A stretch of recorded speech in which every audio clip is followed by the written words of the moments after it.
Good morning, everybody, and a warm welcome to everyone. Got quite a crowd of public members in the gallery.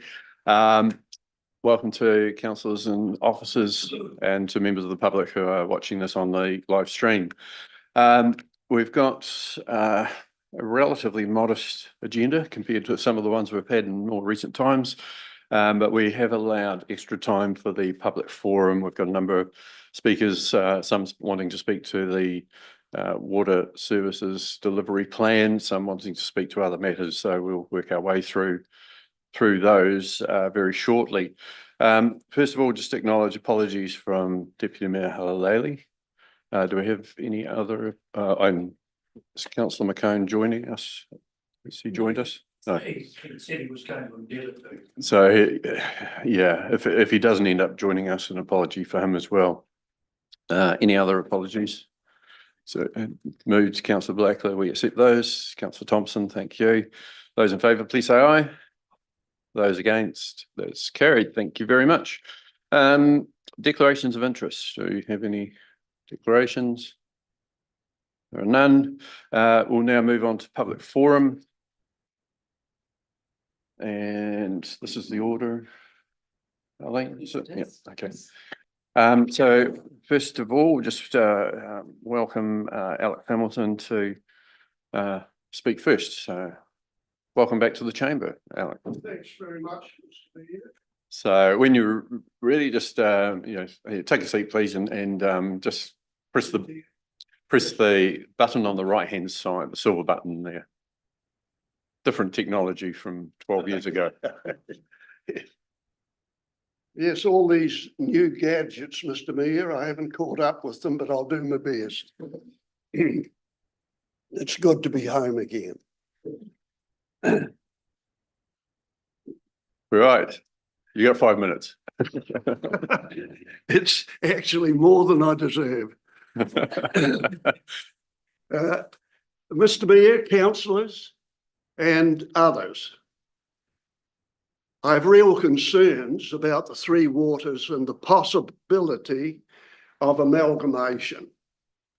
And when I say amalgamation, I'm referring particularly to the three other councils with which you've had quite some communications.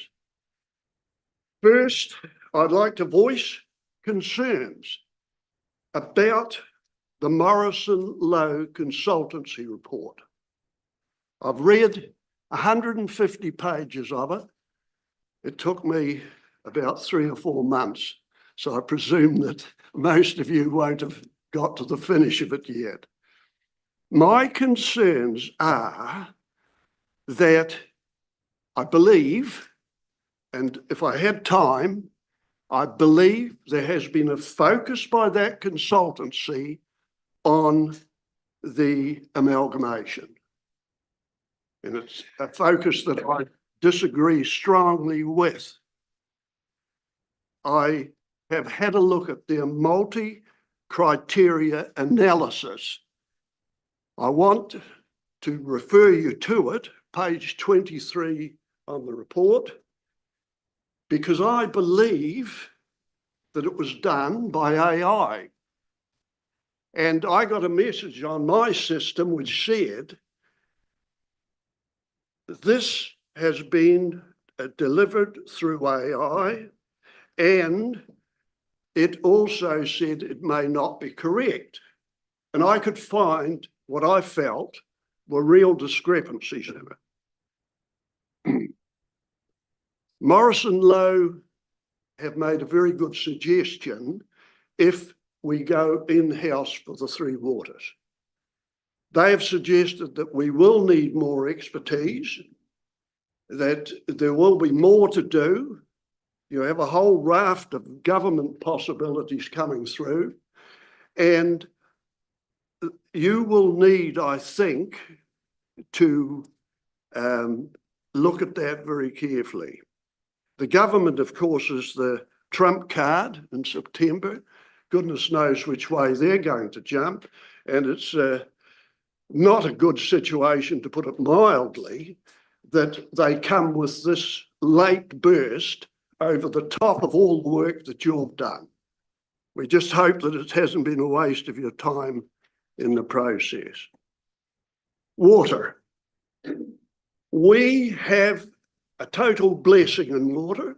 We have the Waitaki River, and that supply has built our community because, of course, water gave us irrigation, and irrigation gave us a lot of companies and a lot of expertise that are focused on water. And that expertise is here. We don't need to amalgamate with 3 other councils to get expertise.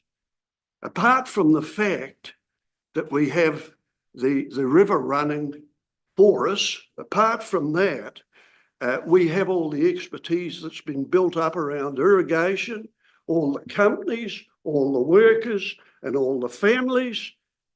And if we amalgamate, I see Morrison Lowe in their consultation documents say that we will lose some of that expertise, because if we amalgamate, there will be a centralised point, and to that centralised point, I believe a lot of our expertise will be drawn. The council itself has built relationships with the expertise built up around irrigation, and the council has handled that very well. Throughout my time in council, and I'm sure since then, we have thrived on that extra component of the water people on the council, the water staff. In the past, they've been able to create relationships within the council. In fact, a small council like this does create those interdepartmental relationships, which really are the heart and soul of the council itself. Interactive, supportive, helpful. Each department on this council, and the CEO will know, each department is very important in itself, but it interacts with the other departments. And over the years, there's been a team built, and we don't want to lose that team or part of it.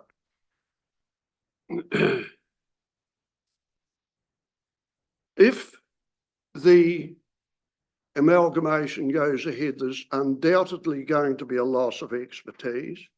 It'll be a loss for families, and it'll be a loss for community. And look, over the top of that, the respondents to your consultation, 75% of them said, we don't want that amalgamation. We've got a team within the community itself in that respect. And I think that it would be counterproductive community-wise to push ahead and take that expertise away. Apart from that, though, the cost. Have you seen the cost in the consultation document?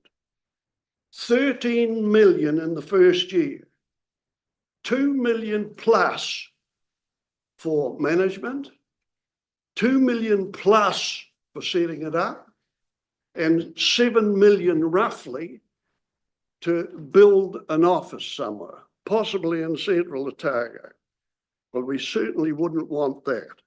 And it would be chasing something. Goodness me, we've got families that are paying regional rates, council rates, and that water charge will come over the top as an extra charge. There'll be no gain for the council. Just ask you to wrap up now, please. Yes. A bit over time. Thanks very much. I'll just mention West Australia because I want to be positive. There are solutions to these things. The West Australian local government, about over 100 local bodies, have come together and they're all in the group, not like our local government, which I don't think does a devil of a lot for you. They've grouped together for procurement and for insurance and a range of things.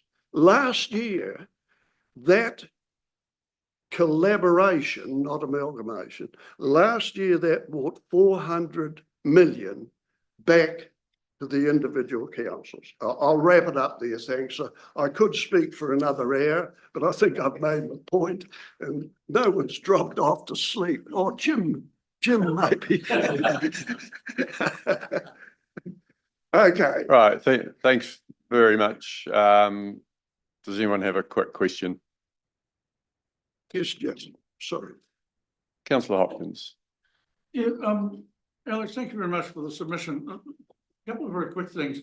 I'm just curious to know what you meant by the word amalgamation, because as far as I'm aware, there is no proposal anywhere in New Zealand for councils to join up. The only proposal, or one of the proposals, two of the proposals in front of us, involve some councils jointly forming a company, a CCO like Whitestone Contracting.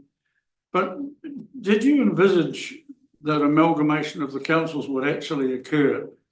The other very quick question, you said that the government holds a trump card in September, and you then went on to say, goodness knows how they're going to jump.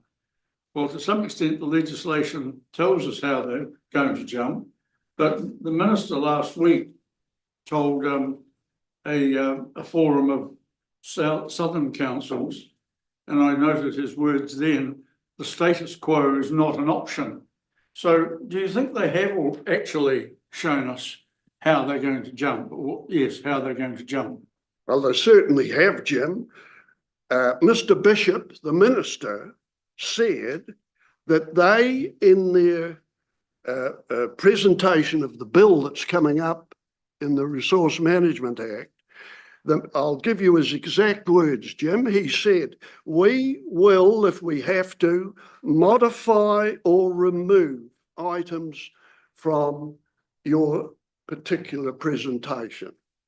That's the first point. The second point answered. The first point is, when I talked about amalgamation, maybe I didn't make it clear, but I was talking about the work that you've been doing to amalgamate with Clutha, Central Otago and Gore.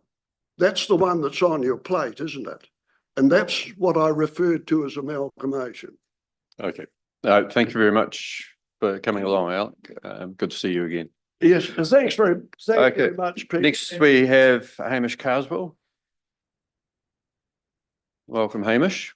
The microphone's already on, so just feel free to say what you want to say. The live stream's still active, so there's just an issue with the projectors. It's the projector fault, but the live stream is still going. Thank you, Mr. Mayor and councillors, for this opportunity to speak. You're going to be here for a while. Might be. The humble tomato in a recent study has been shown to sharpen focus. That study is ongoing. I'm Hamish Carswell. I reside in Dunback, in the Dunback area of East Otago. Incidentally, mine and numerous other families in this area do not have our water requirements provided for by a district water scheme. There's a thought. I wonder whether there's an exception made for this in our rates. Obviously, I'm speaking about the water and the intended amalgamation with Gore and Clutha District Councils. So I'll start by, like, on what planet are you, our elected leaders, living on just at present? That the preferred option for water services is to link with Central Otago, Clutha and Gore District Councils is beyond comprehension. I shall explain. Firstly, that any consideration at all to join with these councils such as Gore and Clutha, given their recent history of exemplary fiscal management, would be, in my view, just totally irresponsible. I'm well qualified to comment, having lived in the Gore District for many years and to this day still talk to numerous people in both these regions. In Clutha and Gore districts, the Clutha and Gore district's finances are in disarray. Debt levels approaching the top of the ceiling available. Clutha district, 93,000 per week in interest only. Can I ask, what's the Waitaki District Council's interest per week? Perhaps we can do that in questions. This just for 11,000 ratepayers. It's unsustainable. Funny thing is, Clutha District, not so long ago, had virtually no debt. Until that fiscal savant, Mayor Cadigan, embarked on his mayoral journey. Gore District, well, Ben Bell inherited a lemon created by that wonderful financial planner, Steve Parry. Ratepayers there couldn't wait to get rid of him.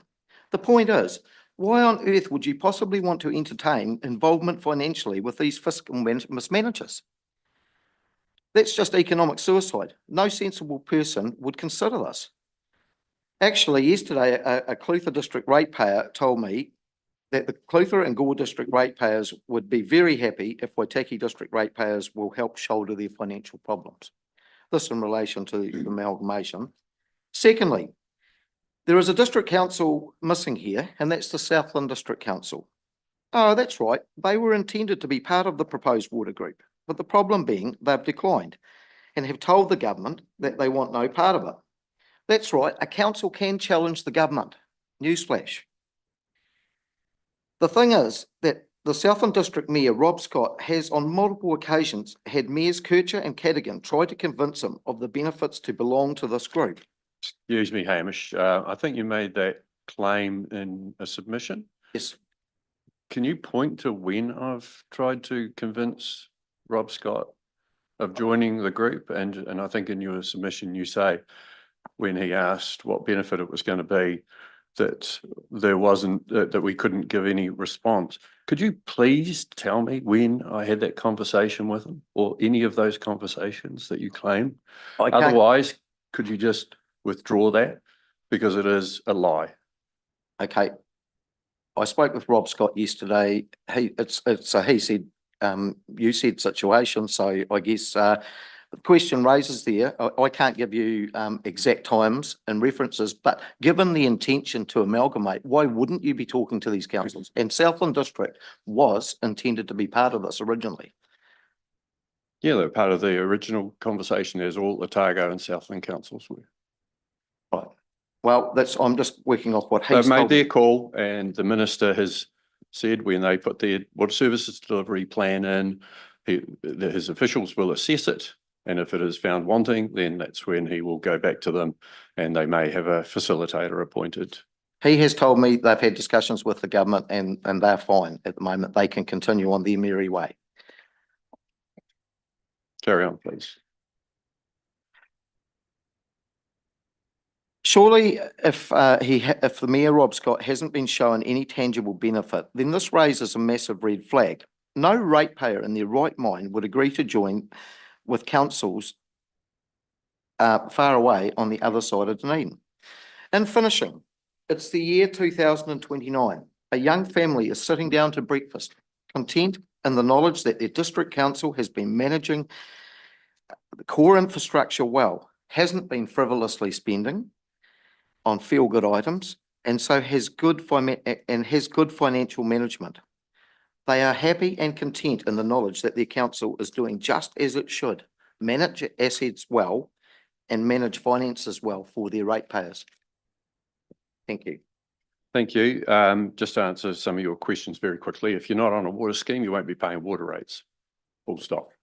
What planet are we on? We're on a planet where we're trying to find the best way to deliver water well and make sure that our ratepayers can afford it. That's the planet we all should be on. As far as Clutha and Gore's financial management goes, that's really up to them as to how they manage their situation. We will not be managing the financial situation with water if a joint CCO is created. They will not be managing it. That is the whole point of it.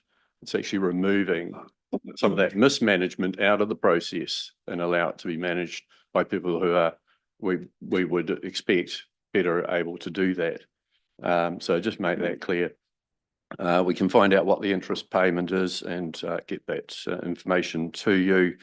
What Waitaki District Council's daily or weekly interest bill is. So those are some of the things that you have asked within your speech. So hopefully that's been helpful for you. Councillors, do you have any questions that you want to ask? Thank you. I just point out my integrity is important to me. And so if I'm going to have people say stuff about me that isn't true, I will call it out. Fair enough. Thank you very much for taking the time to come in. Next, we've got Kim Mitchell, who's also going to speak on water.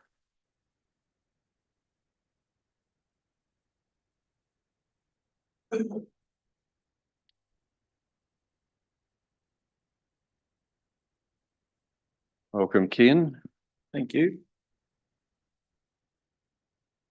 Some of you might not know me. I've had a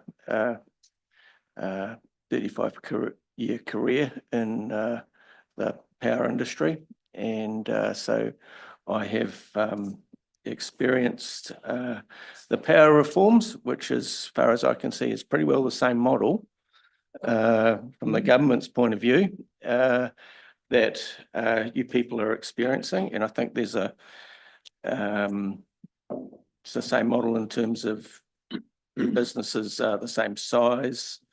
They've got the same number of consumers in each thing, and the government be going for a fast track to get the same outcome, not take the 35 years that. So I think it's worth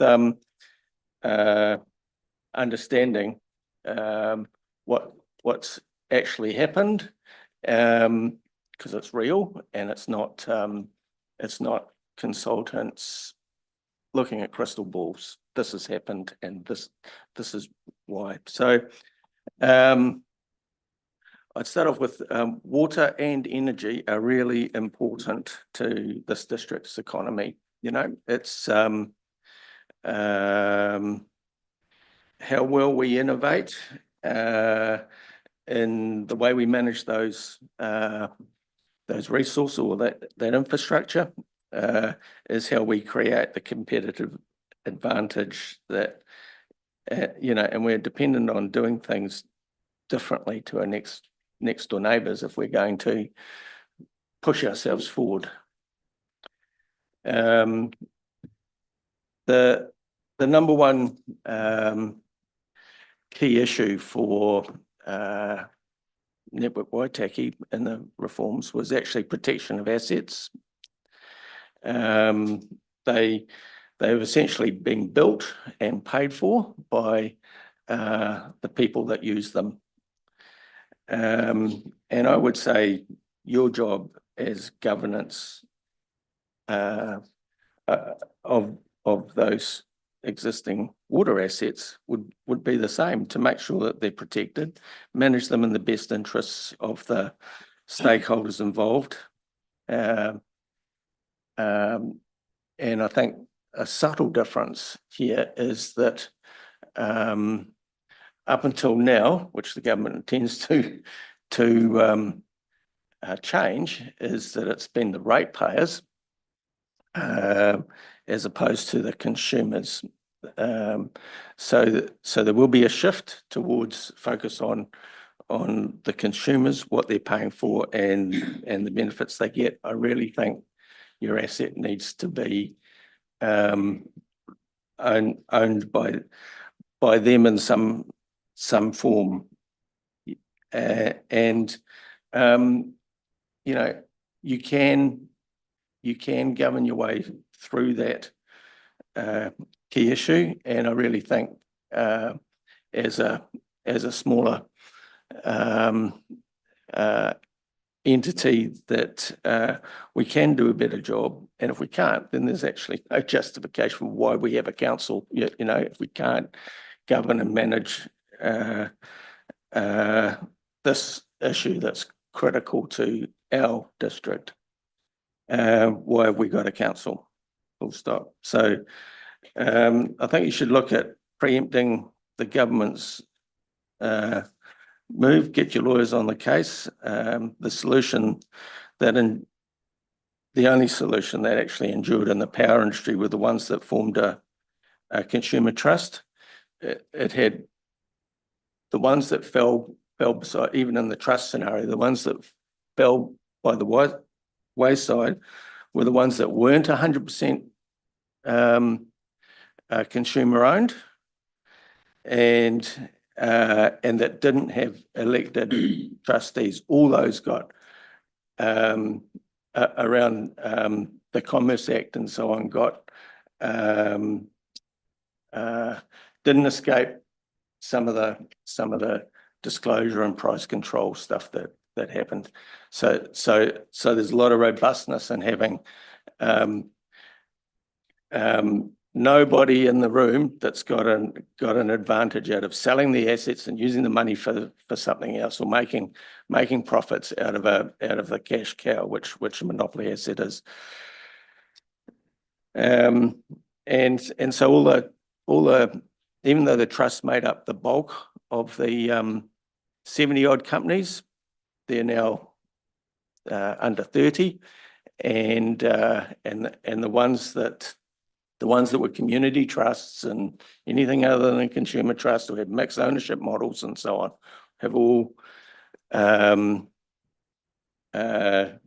all, but have tended to be the ones that have fallen off the list.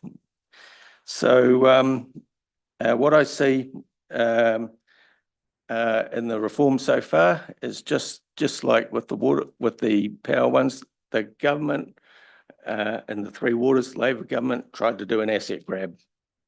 Well, they don't own the assets; they can't have them. We don't have to give them to them. And if they tried that, there would just be a full-on years and years of legal argument about it. So the next thing that happened is they tried to privatise the assets. And why do they try to do that? Well, a company makes a profit, and the government gets taxed. And the power reforms, the government's getting billions and billions and billions of dollars of tax and dividends from companies that it didn't get before. Sure, some of it's come from efficiencies, but it's the consumer paying those taxes. It's not the power reforms cannot be held up as an example of, yes, we've made it more efficient and the customer pays less. They pay more. Ken, you're a bit over time, but can you just wrap up things? Okay. Yep. So there's three big myths that I think embedded in the consultation documents. That is big is better and more efficient. It's not. It's slower. It's more cumbersome. The ones that merge to try and get bigger, they pay too much. They have a higher asset value. It performs more slowly. They're paying money out to shareholders, and they're attracting regulated attention. It failed. That bigger is better model. Cheaper financing available? Nonsense. Monopoly asset with a regulated revenue. Banks are going to lend you the money, and in fact, the bigger companies have a higher regulatory risk, so they actually don't get money any cheaper than anyone else. And I think the other myth is the straw man that's been put up about what a joint venture is. Smaller, tighter, more dynamic and innovative, beats the companies every time. And I was going to go on and tell you about some of the innovations that prove how dynamic that can be, but I think you really want to start with the strategic. Sorry, Chair, you're up strategic to analysis 9 first. minutes now, so it's Okay, taking rightio. considerably longer. Yep. So, yeah, thanks very much for coming in. We're running out of time for questions, so, Yep. but thank you for your submission and also for coming in here today. So I need to go on to the next speaker now. Sorry, councillors. Tried to give some warnings to try and give some, to allow some time for that, but that got used up. Next, we've got David Wilson, who's wanting to speak on Beach Road.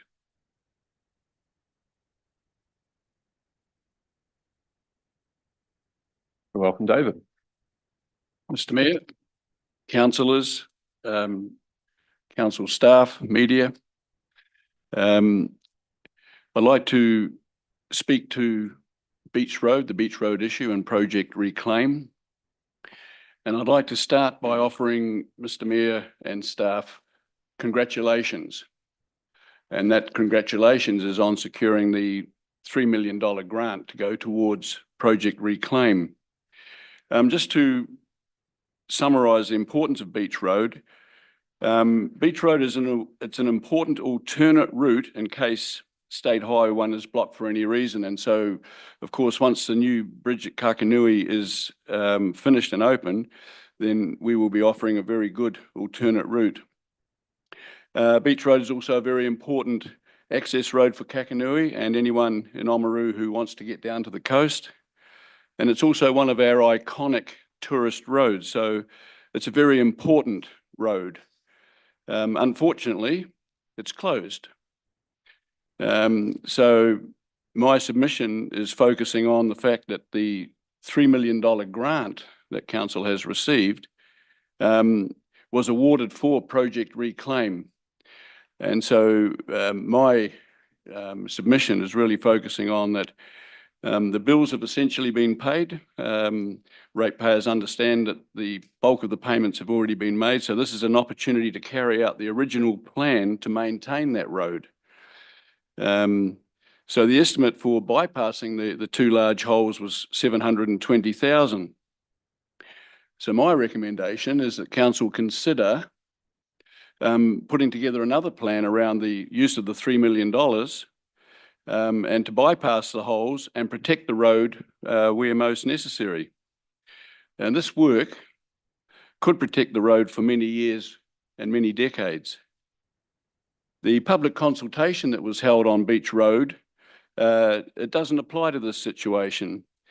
The only option offered through that consultation was a $12 million project to realign the whole road for which there was no money in hand.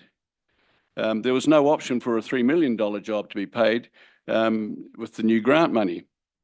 But if you consulted on the option today, I'm sure that you would get at least a 90% approval to reinvest that $3 million fund into not only getting the road reopened, but helping to armour the new parts that would need to go in. So just in summary, it's an iconic road. It's an important road. Many people rely on it.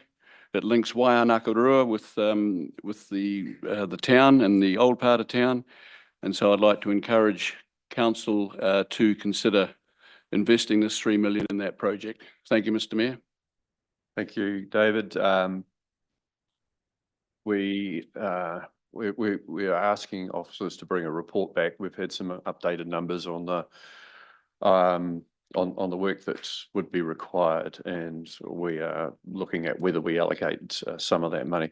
The Project Reclaim has been funded through debt, so it is the desire to reduce that debt, but also look at what are the options to utilise some of it for Beach Road. So yes, we can agree with you on that one. So thank you very much for coming in and adding your voice to that. Thank you, Mr. Mayor. Next, we've got Hamish McFarlane from the Waihemo Recreation, on the Waihemo Recreation Reserve Grazing Licence, Chair of the Puketapu Trust.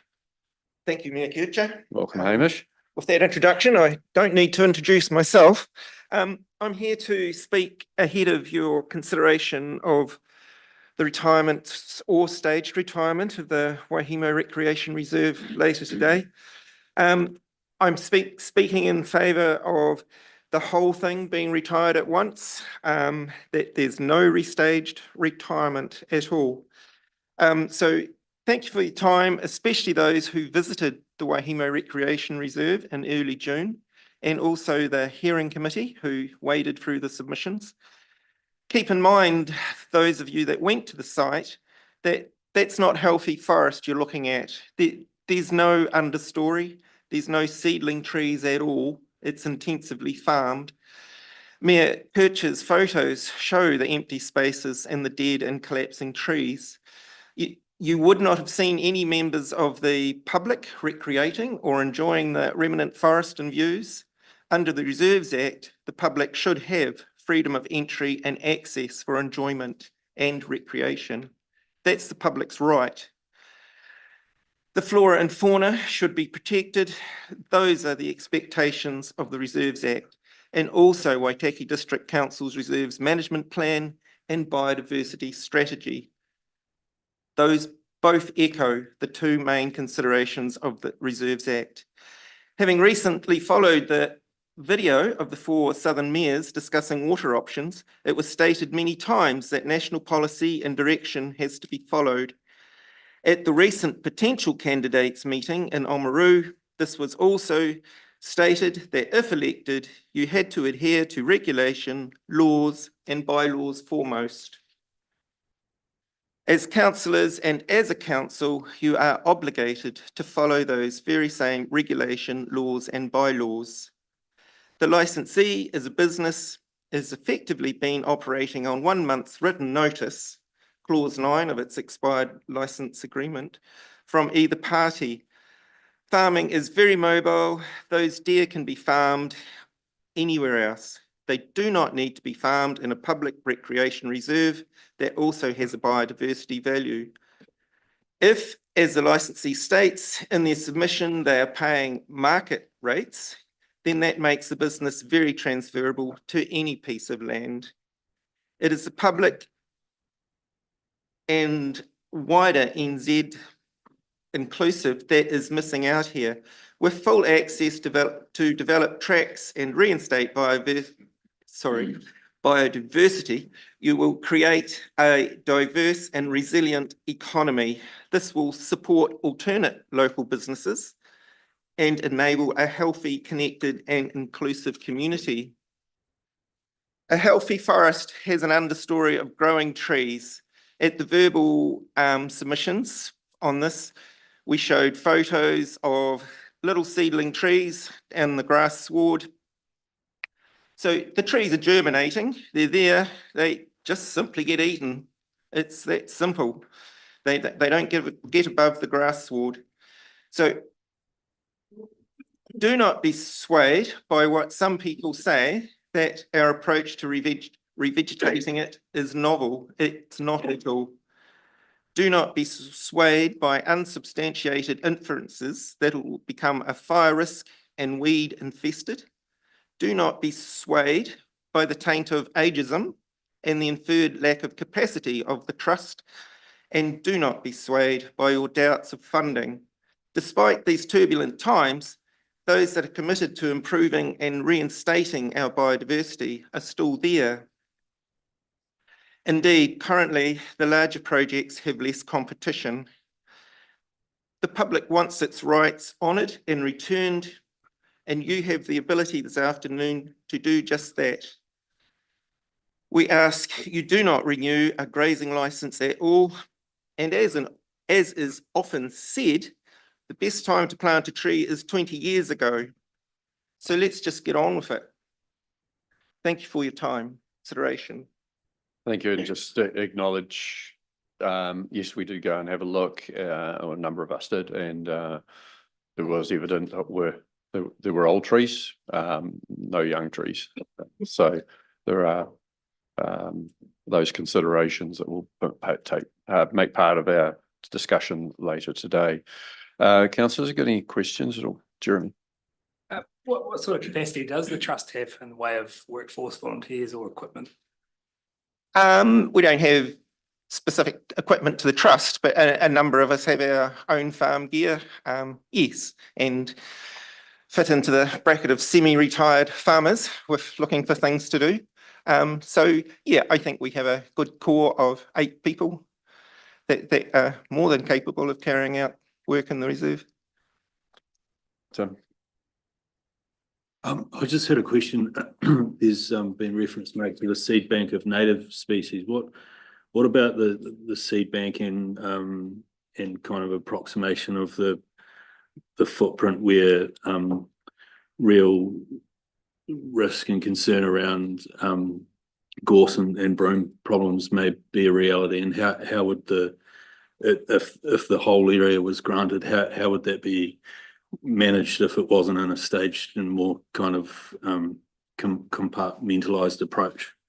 At this stage, councillor, it seemed to us, 2 of us got into the reserve before the submission process, and we couldn't find a great amount of seedling gorse at all. There was some on the western side, which clearly some bushes have been left to grow for the last 3-4 years. They've come up. We would be looking at it that we're starting from a pretty clean slate, and it's going to take 2 to 3 years for seedlings to become evident. And we believe that with the sward overtopping the seedlings, that'll slow the development down, and we can handle it in teams, hand pulling while they're small. We don't expect it to get away at all. But the licensee has done a very good job of controlling gorse. Anyone else? No, just acknowledge council's role too with our neighbouring the land where there is gorse and there are other pests, and we've certainly had discussions around what we need to do to actually be a good neighbour to that reserve regardless. So that's something on our books. But thank you very much for coming in, Hamish, and thank you for your enthusiasm for that particular project. Thanks for your time, everybody. Thank you. All right, next we've got Simon Lamming. Talk about the water reform. Welcome, Simon.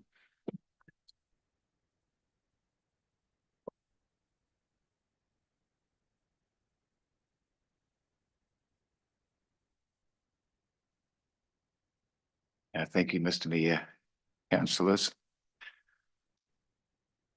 At the outset, you'll have to forgive my abrupt communication style. It's definitely from my European heritage, but it's a much better alternative to cognitive dissonance, which of course is the ability to hear the things we want to hear and let the rest go through to the keeper. I'd follow the Three Waters debate with considerable interest and recall some notable reports. At the start, of course, councils thought it was a windfall. Sell their infrastructure to central government, take the cash, then let central government pay them to fix it up. No surprises that didn't work out. You all know our problems are the result of years of mismanagement of the maintenance of our waters by successive council services. Our family lived for many years on the corner of Warwick and Stirling Street, and there was never a year passed when the same leak was fixed on the same spot in the same corner. The efficiency of council services has been appalling, and it's coming to haunt us. And now I read Christchurch considered joining with Dunedin, or I think it was Waimate, Timaru and Temuka, or Waitaki, Clutha and Gore want to join together to solve their respective water issues.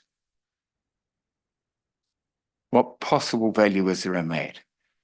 How could Clutha help fix Waitaki's broken pipes, or Christchurch help Dunedin? The answer, of course, is economies of scale. In fact, all it does is add another layer of bureaucracy. Our pipes are our pipes in our district. We need to take ownership of the problem and start fixing it. Hoping to lobby like central government is fruitless. You spend all that time wondering whether to use central government funds or local government funds. A typical council conversation.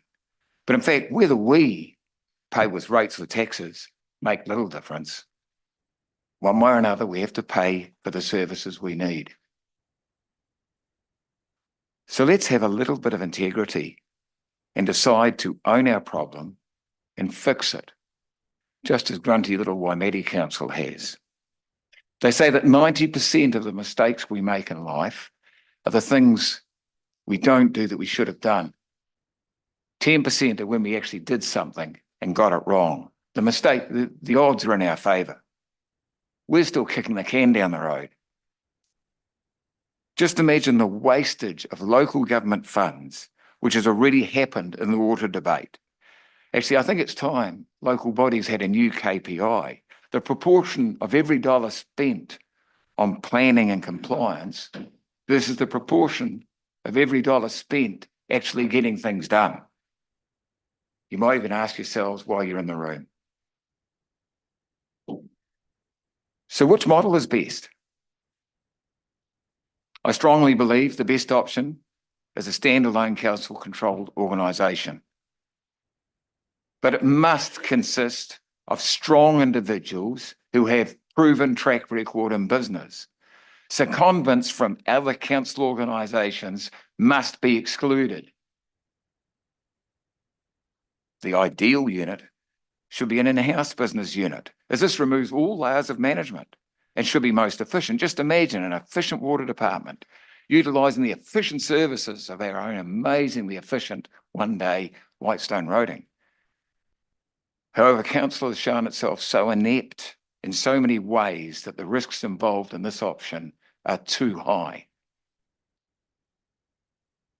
Nowhere has this ineptness been more apparent than in council's management of the Oamaru Airport.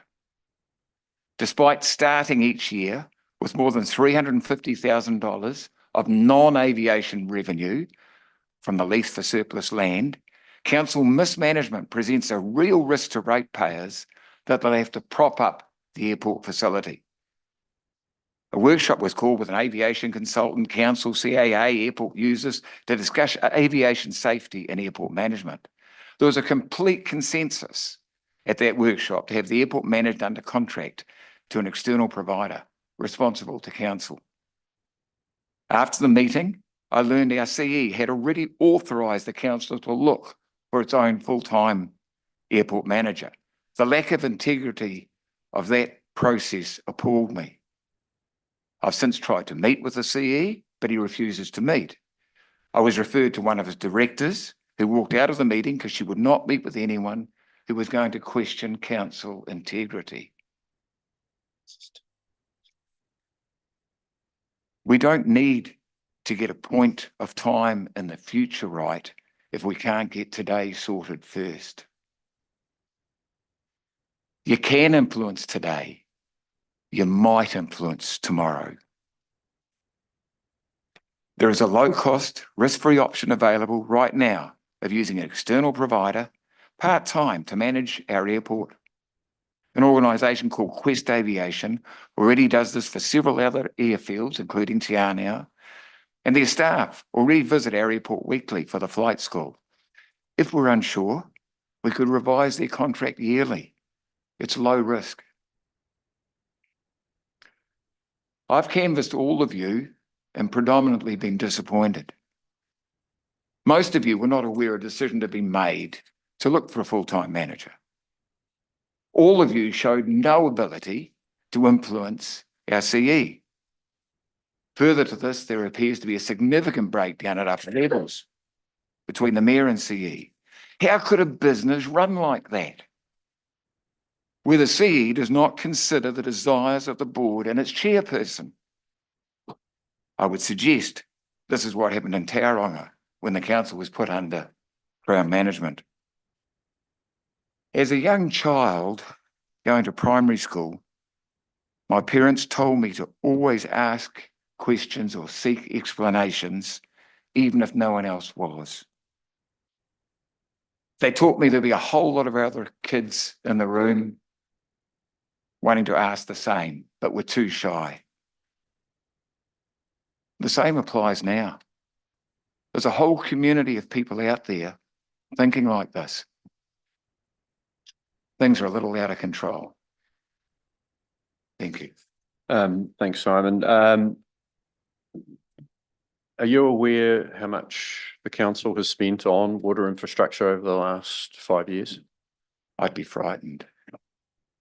No, Are you aware how much is planned to be spent over the next 9 years? no. You've made some claims. I do understand that it's going to cost each ratepayer about $2,000 additional every year if we were to front up. If that's what you're asking.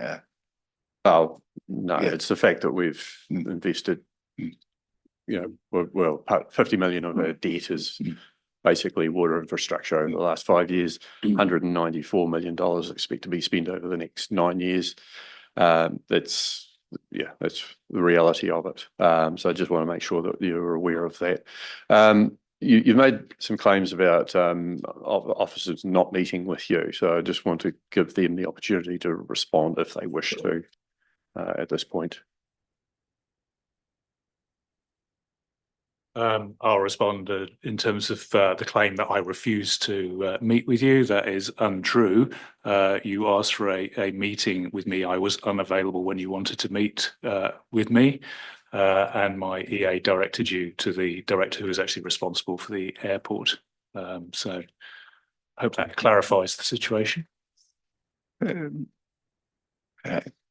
Well, I don't know the procedures. Is it okay for me to reply to that? I sent an email to the PE. I'm just going to go to the director questions. So just the opportunity to write a reply. Many thanks for the opportunity, Mayor. Mr. Lamming, regarding your comments, it wasn't the integrity of council, it was my personal integrity that was called into question. Sorry, they were Joanne's words, not me. At the meeting, she said, "Are you questioning the integrity of council?" There was another council member there, and I said, "I'm questioning council integrity." But the point I would make that I did want to meet with the CE. The CE, I got the response back saying that his appointment diary was full in the next few weeks. That's on email. And I thought, well, there's an important issue, I can wait. So I then wrote back again and said, that's okay, I can wait. And I got an email back saying, meet with someone else. I would say that constitutes a disingenuous approach, if not a lacking of integrity. And that's all on email. But this is trivial stuff. Let's talk about where the council has to go. You want to say? Well, is that unfortunately you undermine your arguments by personal attacks, questioning people's integrity, seeking to resolve the matter as soon as possible, asking you to meet with one of the director is responsible for it, rather than having to wait, would seem like a good way forward. To have people question their integrity questioned on that basis, just seems ludicrous. So with due respect, having some senior members of significant businesses, Simon, can I suggest that for no purpose lacks integrity? If a meeting between you and Mr. Palmer can be arranged, would you be accepting of that? Let's concentrate on the bigger issues. Okay, councillors, any other questions? Jim? Yeah, I mean, we've taken a kicking as well. 2 questions. First of all, apparently we're utterly incompetent, useless, and have been historically. The efficiency of council services has been appalling. Everything's wrong, years of mismanagement, and yet you want us to continue operating the system. That to me is a classic example of cognitive dissonance. And that, just apropos of that, so why are you advocating that? My second question is actually the same. Essentially, you started by saying that you didn't want to have cognitive dissonance and implied that that was something that we were prone to. In other words, hearing only those things we wanted to believe and ignoring everything else. May I politely challenge you by asking, don't you think that your view of us indicates exactly the same thing, except that it's in an utterly and totally unwarranted negative direction? Thanks, Jim. Sorry, Simon, I'll be blunt. No, that's Jim. fine. I believe that there are some significant areas where our council has historically lacked efficiency year after year after year. I don't think that's figmental. I don't think I'm ignoring that. And I was surprised at the number of councillors that I canvassed individually that said, hey, this is not right. Thank you. No doubt we have further discussions. Okay, thanks for coming in. Next, we've got Peter DeRoos, who's going to speak about the water reform. Welcome, Peter.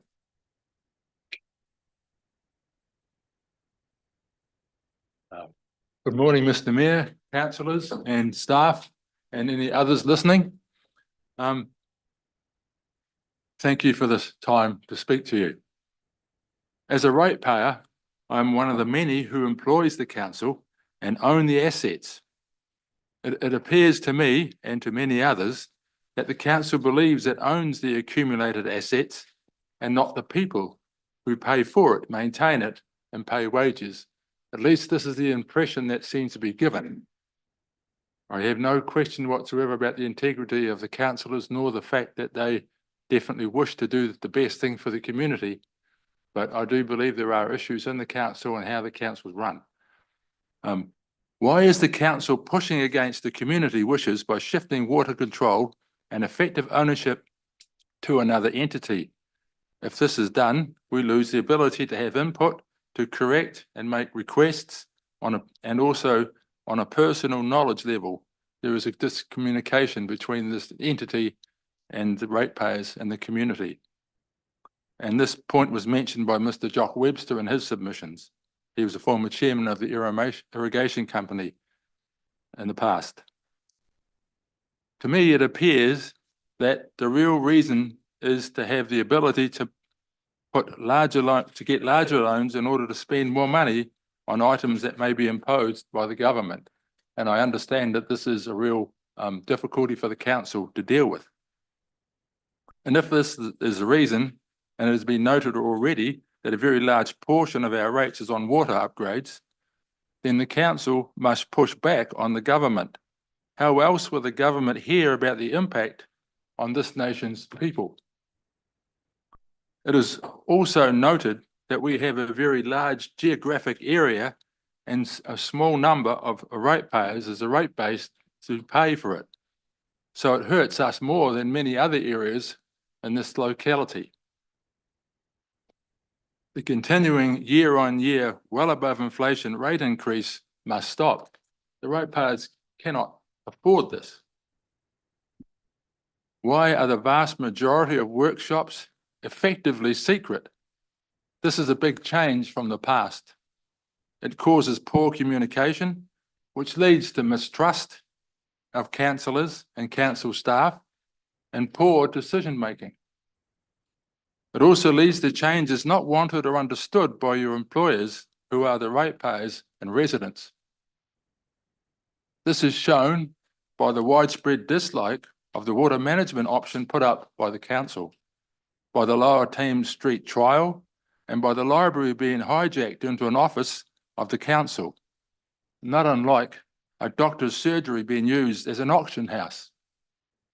Unthinkable.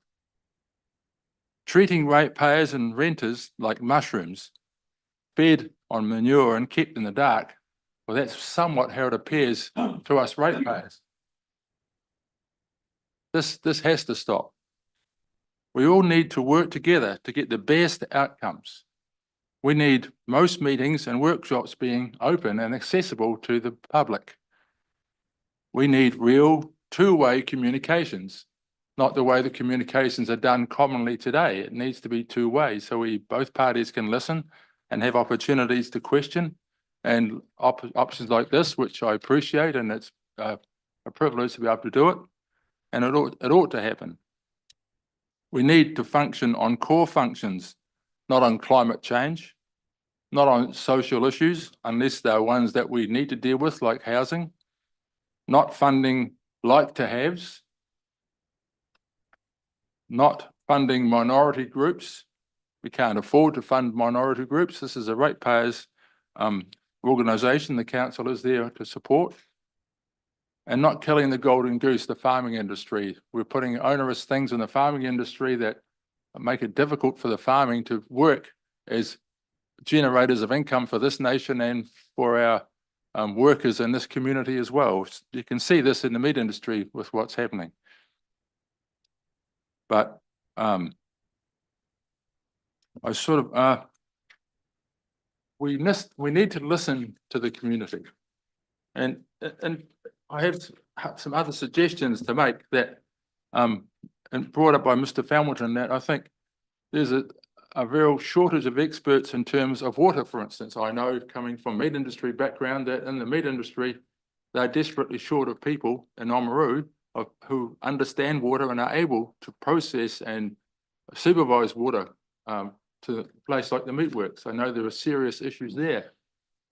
Maybe there's an opportunity that we need to generate in this town, and maybe the council is a good place to do it in order to promote some sort of communication between the businesses and the council, to have a scholarship or some method of funding trainee people who would be willing to work in this community and help with our water infrastructure, for it is getting more and more complex year on year.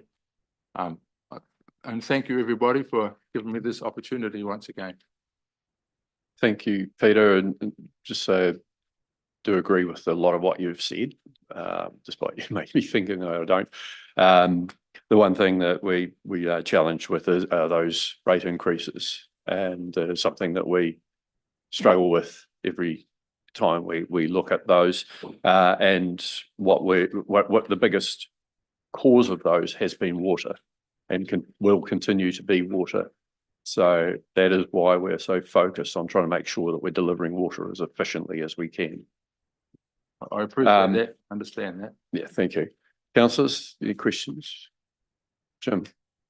Yeah, Peter, thank you very much. Listen, I was interested in your endorsement of Jock Webster's concerns about Three Waters, and I noticed in his submission, he writes, there has been countrywide opposition to the introduction of Three Waters, and it has been discarded. I believe that the mini Three Waters being proposed by the council should be given the same treatment. Would you agree that, in fact, there is no mini Three Waters proposed by the council? What we're actually dealing with, as Ken Mitchell said, is a parliamentary created coalition government variation of the Three Waters solution, essentially modelled on the electricity industry. And to the extent that parliamentary legislation has pushed councils in a given direction, we have no option but to actually go ahead, at least to consider the options specified by them. Yeah, I can acknowledge that, and I agree that seems to be the case, but I still think the council has an obligation as a group who represent ratepayers to fight back and push back to the government and say, look, this is unacceptable. The people in the communities can't afford it. And in particular, in this community here, we have a very broad area with high infrastructure costs per unit who's paying, that the impact is disproportionate in this area. And I think that's an obligation of the council to push back on those sorts of issues. Maybe you have, we're not aware of, because we don't have good communication with the council. And to me, that's brought this to a head, and that's caused distrust in the community. And it will continue to do if you keep holding secret workshops, if you keep this way of not communicating with people and having this communication where a decision is already made, it seems to people, when you come to talk to people. Okay. Thanks, Peter. We do have public workshops, and people are welcome to them. We don't always live stream them because of what's needed to do that, but we do make those available. We do have briefings, which information sessions. We're not making any decisions and so forth. My personal belief is we should have those more open to the public as well, because it gives the public some information, background information to the stuff we're dealing with. And in a number of cases, that would be helpful to share more. So that's something to work on. The pushback to central government does happen. It happens in a whole range of ways. We wouldn't have got the $3 million for Project Reclaim if we hadn't pushed back against their rules and said, actually, this is not fair. With the Oamaru wastewater treatment plant, we were looking at an $80 million cost to do the next upgrade. Because of pushback from us and other councils right across the country, they're looking at the standards. And so it may be that we've still got to spend 25 or $30 million, but certainly not 80. So those things are happening. I just wish we were more successful more often with central government. But thank you very much for coming in. Okay, thank you. Right, councillors, that's we did have one more speaker, but he's in hospital at the moment, so we're trying to arrange another time for him to be able to speak. So that ends the public forum. And we will now go on to the rest of the agenda. So My name is come through. I haven't seen anything, Annie. One line. Take a seat. Thank you. Right, I don't need to say good morning because it's already going on.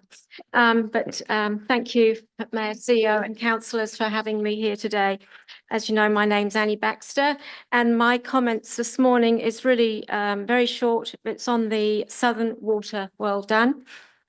And as you know, there's been very many strong letters and submissions sent in from the farming sector, landowners, housing owners, young people, ratepayers, and leading citizens of our community, and just good, honest folk who live here in Oamaru, and we love this town.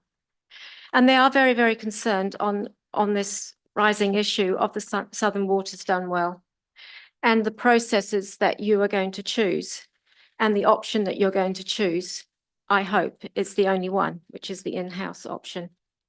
And I really, really strongly and eagerly urge you take time to hear what the voice of Oamaru is saying. It seems to me that our voice can get lost, and it's a democratic voice that's out there and it's speaking, and it's a strong voice. The democratic voice of Oamaru and the democratic voice needs to be listened to because it's our voice. We listened to your consultations, we've read your information, and we've listened to your preferred options. And we thank you for listening. We want to thank you for what you've done there. But now we want to look to you and say, can you listen to us? Because we have spoken too. So thank you. Thank you. There was a fairly long one line, but thank you very much. Any quarter line questions? No. Okay. Great. Thank you very much. Thank you. Okay, councillors, we need now to go to the minutes. We are on quite a tight time frame because we have CCOs turning up from 12:45, and so we want to get through just a little bit more. Just thanks very much. That's all right, Alex. It's been a joy coming in, and don't be discouraged. Thank you. So confirmation of the minutes. Because you're conscious of time, at the bottom of page 16 of the agenda, under item 6.7, shareholders' letters of expectations, I would say. Cognitive dissonance. Shareholders' letters of expectations. There's a sentence, Councillor Cowles asked to add the following information to the letters of expectation. Now, I have no argument with anything that's said under 6, assistance with transition matters, or 3, collaboration across tourism and strategic marketing on the next page. But there is a sentence in italics which I don't think can under any circumstances be incorporated in the letter of expectation. Also, I would propose a change to point 3 to include collaboration with the ATO, as it is a major tourism driver in our region. That's essentially, that should be converted into just some. Councillor Cowles also proposed a change to point 3, and it should not, that portion, those words should not be included in the Tourism Waitaki letter of expectation. Everything else, yes, because they were exactly what, those additional words were exactly what Councillor Cowles asked to have added, and to which we agreed. But That's a comment from him in general rather than a specific amendment to the document proposed. Now, with that change, if it's accepted, I would move confirmation of the minutes. Do you know what happened there? I think it's a simple case of it. It shouldn't be in italics. It was a comment. Yeah, correct. That's it. Yeah. So I think that can be corrected. So are you saying it shouldn't be in italics or it shouldn't be there? No, I'm saying that.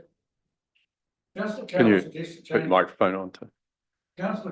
Councillor Cowles had written and proposed changes to 6 and to 3, which are recorded and which we agreed to. He also made a general comment, but what the minutes indicate is that everything in italics should be incorporated into the Tourism Waitaki letter of expectation. And I'm simply saying that sentence should not be. Okay. So just to confirm that that's to take that particular sentence out of italics, which actually, is a comment that refers to the next italics below in terms of inserting A to O as part of that.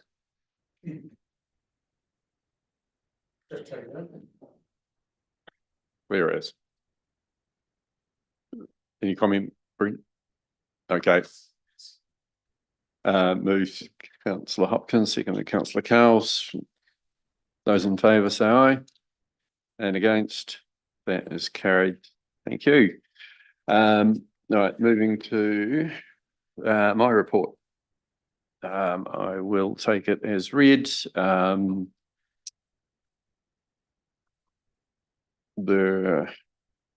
Just see if there was anything I particularly wanted to highlight.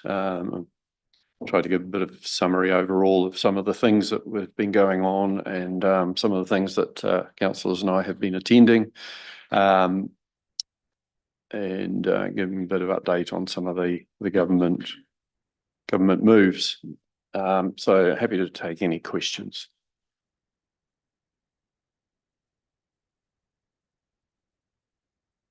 I have a couple, Gary. With regard to the reference on page 24 to looming deadline of the 3rd of September for transition plans with extensions unlikely. There has been this sort of notion that we can hold it over and delay it, or it can be left till next year or whatever. How clearly has the government signalled in recent times that they're not of a mind to extend that September 3 deadline, please? Thank you, Councillor Hopkins. Very good question. As recently as Thursday last week, there was a webinar with the Minister, which I won't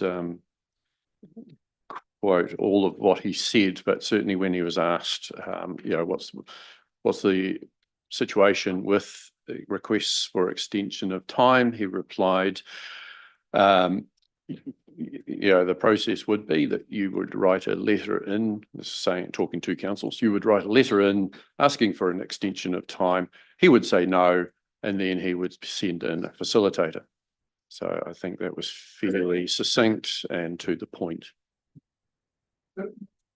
Just one other very quick question. I know you've noted that on a tight time frame. So on page 27, with reference to Te Mata Arawai, you've talked about the drinking water report that they're doing, network environment report.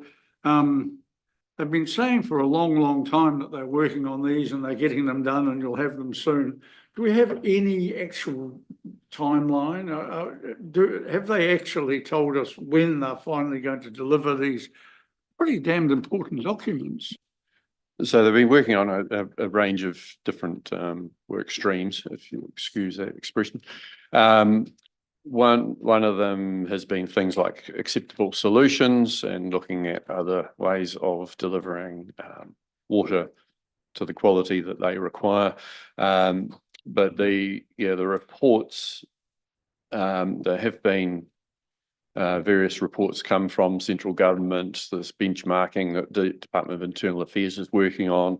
The idea of this is to get the report on everyone's water situation through, so that I guess it's reporting on from recollection, I was reporting on the state of each water supply around New Zealand. But as is indicated there, they are going to be one part of the compliance puzzle.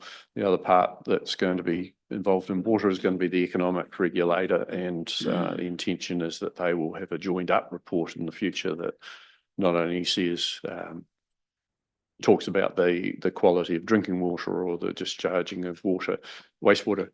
It's also going to talk about whether the charges are being collected properly, whether there's enough, whether there's efficiency, but also whether there's enough rating to cover depreciation in future years. So yeah, that's certainly going to lead to more transparency, and as these types of things do, I think it'll be quite helpful for a lot of communities and their councils. May I ask one more question very quickly? Sure. You talk about the energy and efficiency, Energy Efficiency and Conservation Authority presentation that you attended recently, and on page 32 of the report, the first bullet point identifies or says the focus on biomass transition echoes successful models in Nordic countries. I'm just curious, does that include waste to energy, or is it does biomass transition involve other things particularly? I took it to mean waste to energy. Mr. Palmy probably has more experience in Europe, waste to energy and other processes. Biomass usually refers to wood products or other vegetation that's used to generate energy. So rather than coal. Okay. Okay, Rebecca, thank you. Thank you. On page 30, you posed the question in terms of government investment in the district is whether we can coordinate our efforts better to provide the government with opportunities. Is there any sort of work going on, I guess, to foster better coordination in that space? Yeah, well, certainly when it comes to things like the two inland ports announced within a few days of each other, that was a really good example of poor coordination. The councils, various economic development officers have been working together across Otago. We also work with our Canterbury counterparts. So there's the regional economic development strategies for both Otago and one for Canterbury. So there's that sort of work. I think there's also, as has been evidenced by those inland port options, private sector working together, sometimes with council, sometimes with other more private sector companies, similar to with similar needs and so on. So there's coordination around that. I think the other opportunity, obviously, is the regional deals, and that's where we are working with Clutha and Dunedin on a coastal Otago regional deal. We're also working with Canterbury on a Canterbury-wide regional deal. Not sure if Mr. Palmy has anything to add to what's happening at an operational level. I mean, I'd say the work we do with Canterbury councils, there's more coordination there, and energy and investment is mentioned in here, and we're working with the Canterbury councils initially on an energy audit, but now looking at the opportunities within energy for developing our economy. I think it's fair to say the Mayor and I have been pushing for Otago councils to come closer together in terms of what a shared agenda might look like for Otago. It's something that we've heard from government ministers that they would like to see that. And I think it's been difficult to get that, but I think there's more of an appetite amongst councils now to do that and look at how we can work better together across Otago beyond the economic development officers and managers, so that we have alignment around governance, so that we can go and speak with one voice in Wellington about what our priorities are for investment and make sure we are more coordinated. Thank you. Anything else?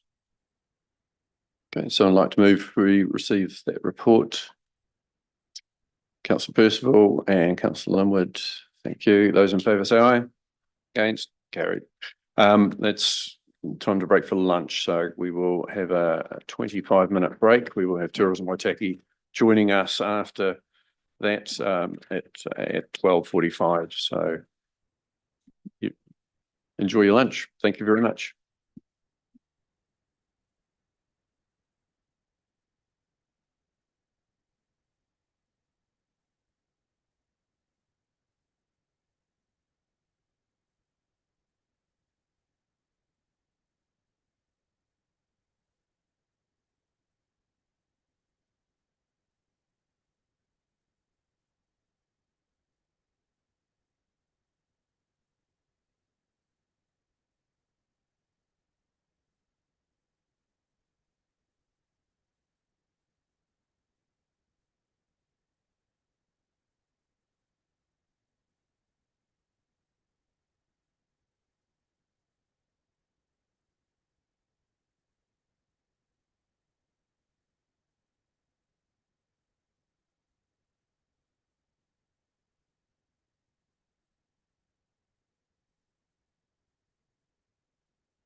All right, welcome back, everyone. As we reconvene this council meeting, we've got with us Tourism Waitaki representatives, Mike McElhinney and Philip Agnew, to talk to their statement of intent. So we've got their 3 CCOs coming in, and they are fortunate enough to be the first. Page 75, councillors. Okay, so happy to hand over to you, Mike.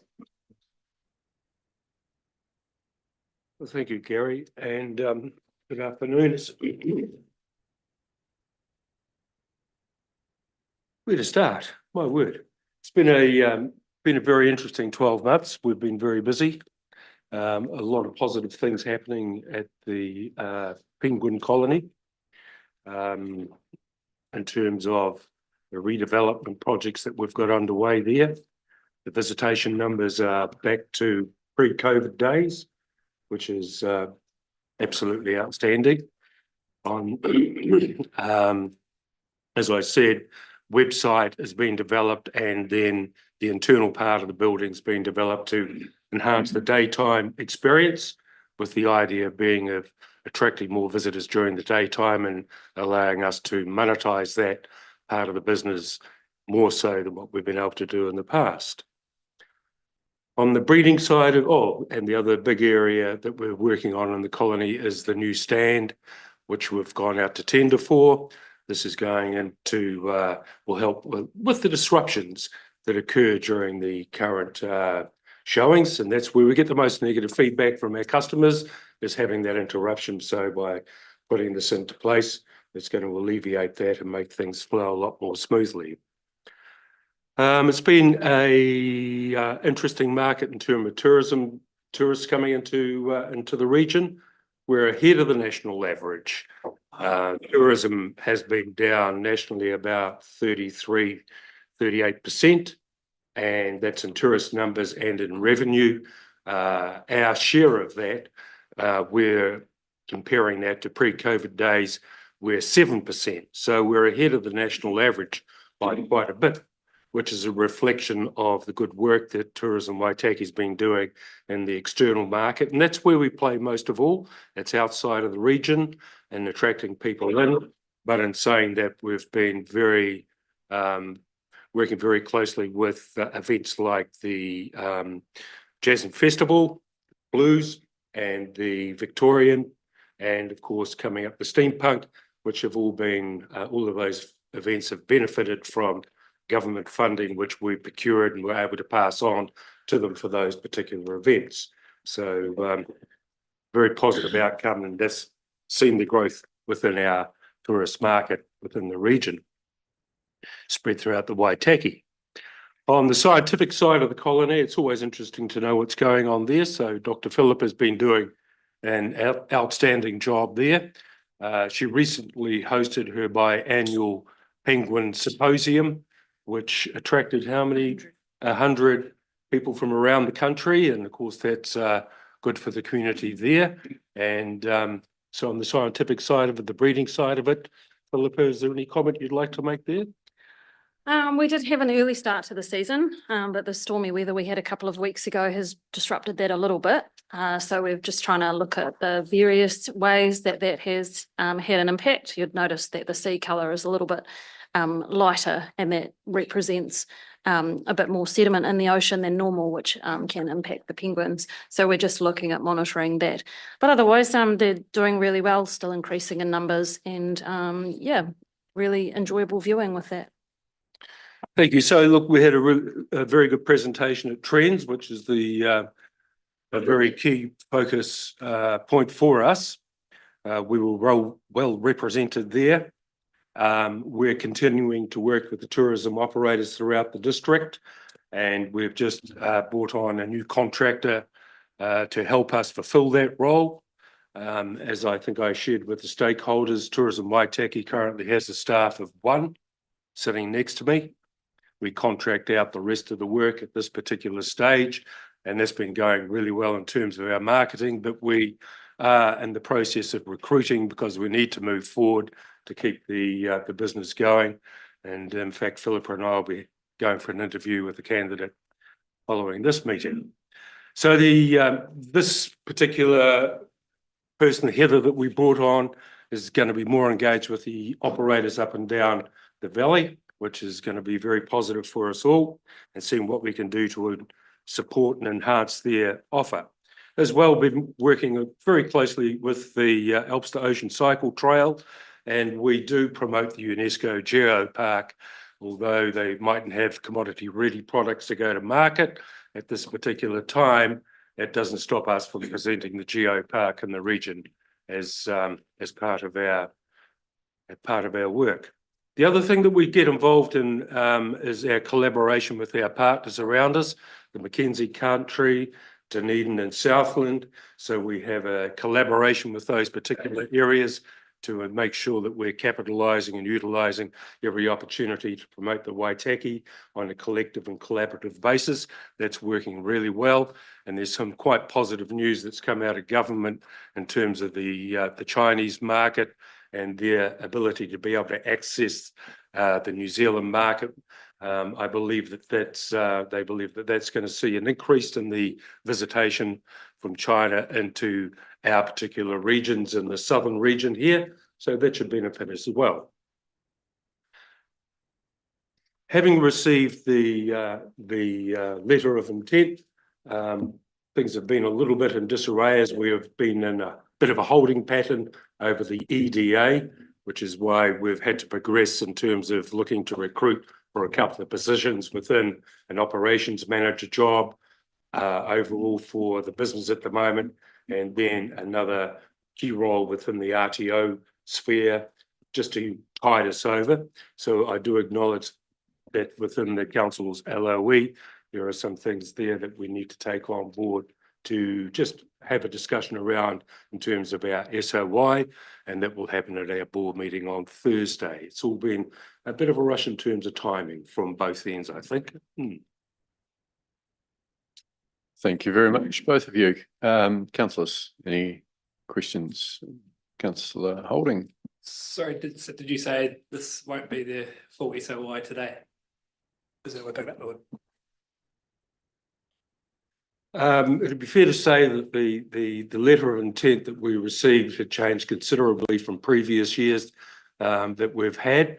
It has some new engagements that you would like us to participate in. And whilst we've had a bit of a heads up about that, having seen that in the letter now, I think it's fair to say that we will be looking at those and embracing those and seeing whether we can, well, they will be incorporated through. Yeah. But yeah, we have incorporated them into this version that you're looking at. So yeah, this is the final version. So we'll be discussing the next steps of how the business then moves forward with those. So yeah, this is the final version. Yeah. Thank you. Councillor Hopkins. Mike, you mentioned it in your introduction to your presentation that tourism numbers visitor numbers are up and so on. I'm just wondering that the Chief Executive's report to the same council meeting today said Infometrics data shows that tourism expenditure in the district decreased by 2.4% in the year to March 2025, and that was down by 204 million during the year to 2000. It was down 209 million to March 2025. So how is it that you're saying it's up and other data is saying it's down? So it is up on pre-COVID is what Mike meant. Yeah. So the numbers pre-COVID nationally for the country are down quite substantially. Yeah. If you compare that number to how much we're down not as much as the rest of the country is down. And also looking at the trends through time, it can also depend on which month you're comparing the year on year, because there is such fluctuation throughout the year. The general trend is progressing upwards, but it depends on where you compare. And also there has been a little bit of a drop in the last couple of years. So it all depends how you compare, which years you're comparing. I just wonder, are we talking about the same things? Are we talking about revenue Or are we talking about number of visitors? Because they could see there could be a discrepancy between those. Yeah, correct. It does depend on which data you're looking at. I'm not sure where the data was from the CE's report. And some of the spend data is only looking at card spend. So that doesn't take into account cash transactions and pre-purchases as well. Okay, thank you. Any other questions? Brent? Hi, you mentioned that you're looking at engaging some new people into some new areas. I'm just wondering if you can sort of enlighten us a little bit on what those areas are going to look like and what that's going to bring for us, which from previous discussions, it sounds pretty exciting, but it'd be interesting. Have you gone through that? Oh, you haven't gone through that process yet, have you? We're in the process of it. Yes. Basically, like as Mike mentioned, we've had just myself as the permanent tourism Waitaki employee. So we're bringing other management level positions into line so that we can share the load from me to others. And it will mean that I can progress a lot of that science work like I was doing before, because as I mentioned, we've got some really interesting things happening and we can lead the science because we've got a lot of really important data that we can use to support little penguin populations around the country. So those other two roles will help support me in the work that I'm doing so I can grow that science further. It'd be fair to say that, in 3 years, we've been in a holding pattern, just with our awaiting direction. We've had to just say that we can't, Dr. Philippa can't sustain the workload that's put on her, and we can't deliver the expectations of the LOE and expect her to undertake to do that. So therefore, the board has taken the initiative to do a restructure model. We shared that with our stakeholders in a stakeholder meeting recently. And it's really 2 roles that we're bringing into the business. And this will help free up Dr. Philippa to get back to a bit of a scientific work, but also enable us to be able to work on some of the new bits and pieces within the LOE as well. Just further to that, I just would like to congratulate you on the new website. It's got a wealth of information there. It covers our entire region. A lot of the figures about our tourism are live on there to have a look at. So I really congratulate you. It's a really easy to navigate and informative website. So well done. And last question, Jeremy. Before we accept these today, would you prefer more time as a board to come back and discuss these further if there needs to be any reiteration, or are you happy for council to receive this as it is today? I think we're happy to go forward. We're pretty, as you've realised, adaptable, flexible, and probably as directors, we've been very operational. So we're agile. Yeah. Does that answer the question? Yep, that workout regime's going well for you. No, we really appreciate the work that directors are doing and again, Philippa, the work that you're doing to keep it all ticking along as smoothly as it is. So thank you for that. If there's nothing else, we'll be moving all these at the end, receiving all of the documents. So thank you very much and all the best. Thank you. Thank you. We look forward to hosting you with the revised new look at the colony very, very soon. We look forward to that. Thank you. Next, we've got Amarama Airfield, and we've got Clive Geddes, Chairman of the board, joining us. So welcome, Clive. Good afternoon, Your Worship, councillors. You're muted at the moment.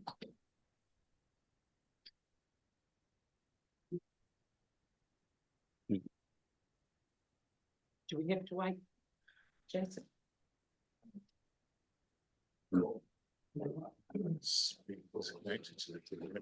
Just got a wee technical hitch here, so I'm trying to figure out what's going on. Okay. I don't know if we've accidentally moved the line. I think the speaker's connected to the Oh, speakers, okay. The projector Okay, system. so we'll just hopefully get this sorted in a moment, Clive. Please bear with us. Are you able to come back in 15 minutes? We've got Whitestone Contracting. Oh, Yep, absolutely. actually, there's a speaker working, so you can go for it. Okay.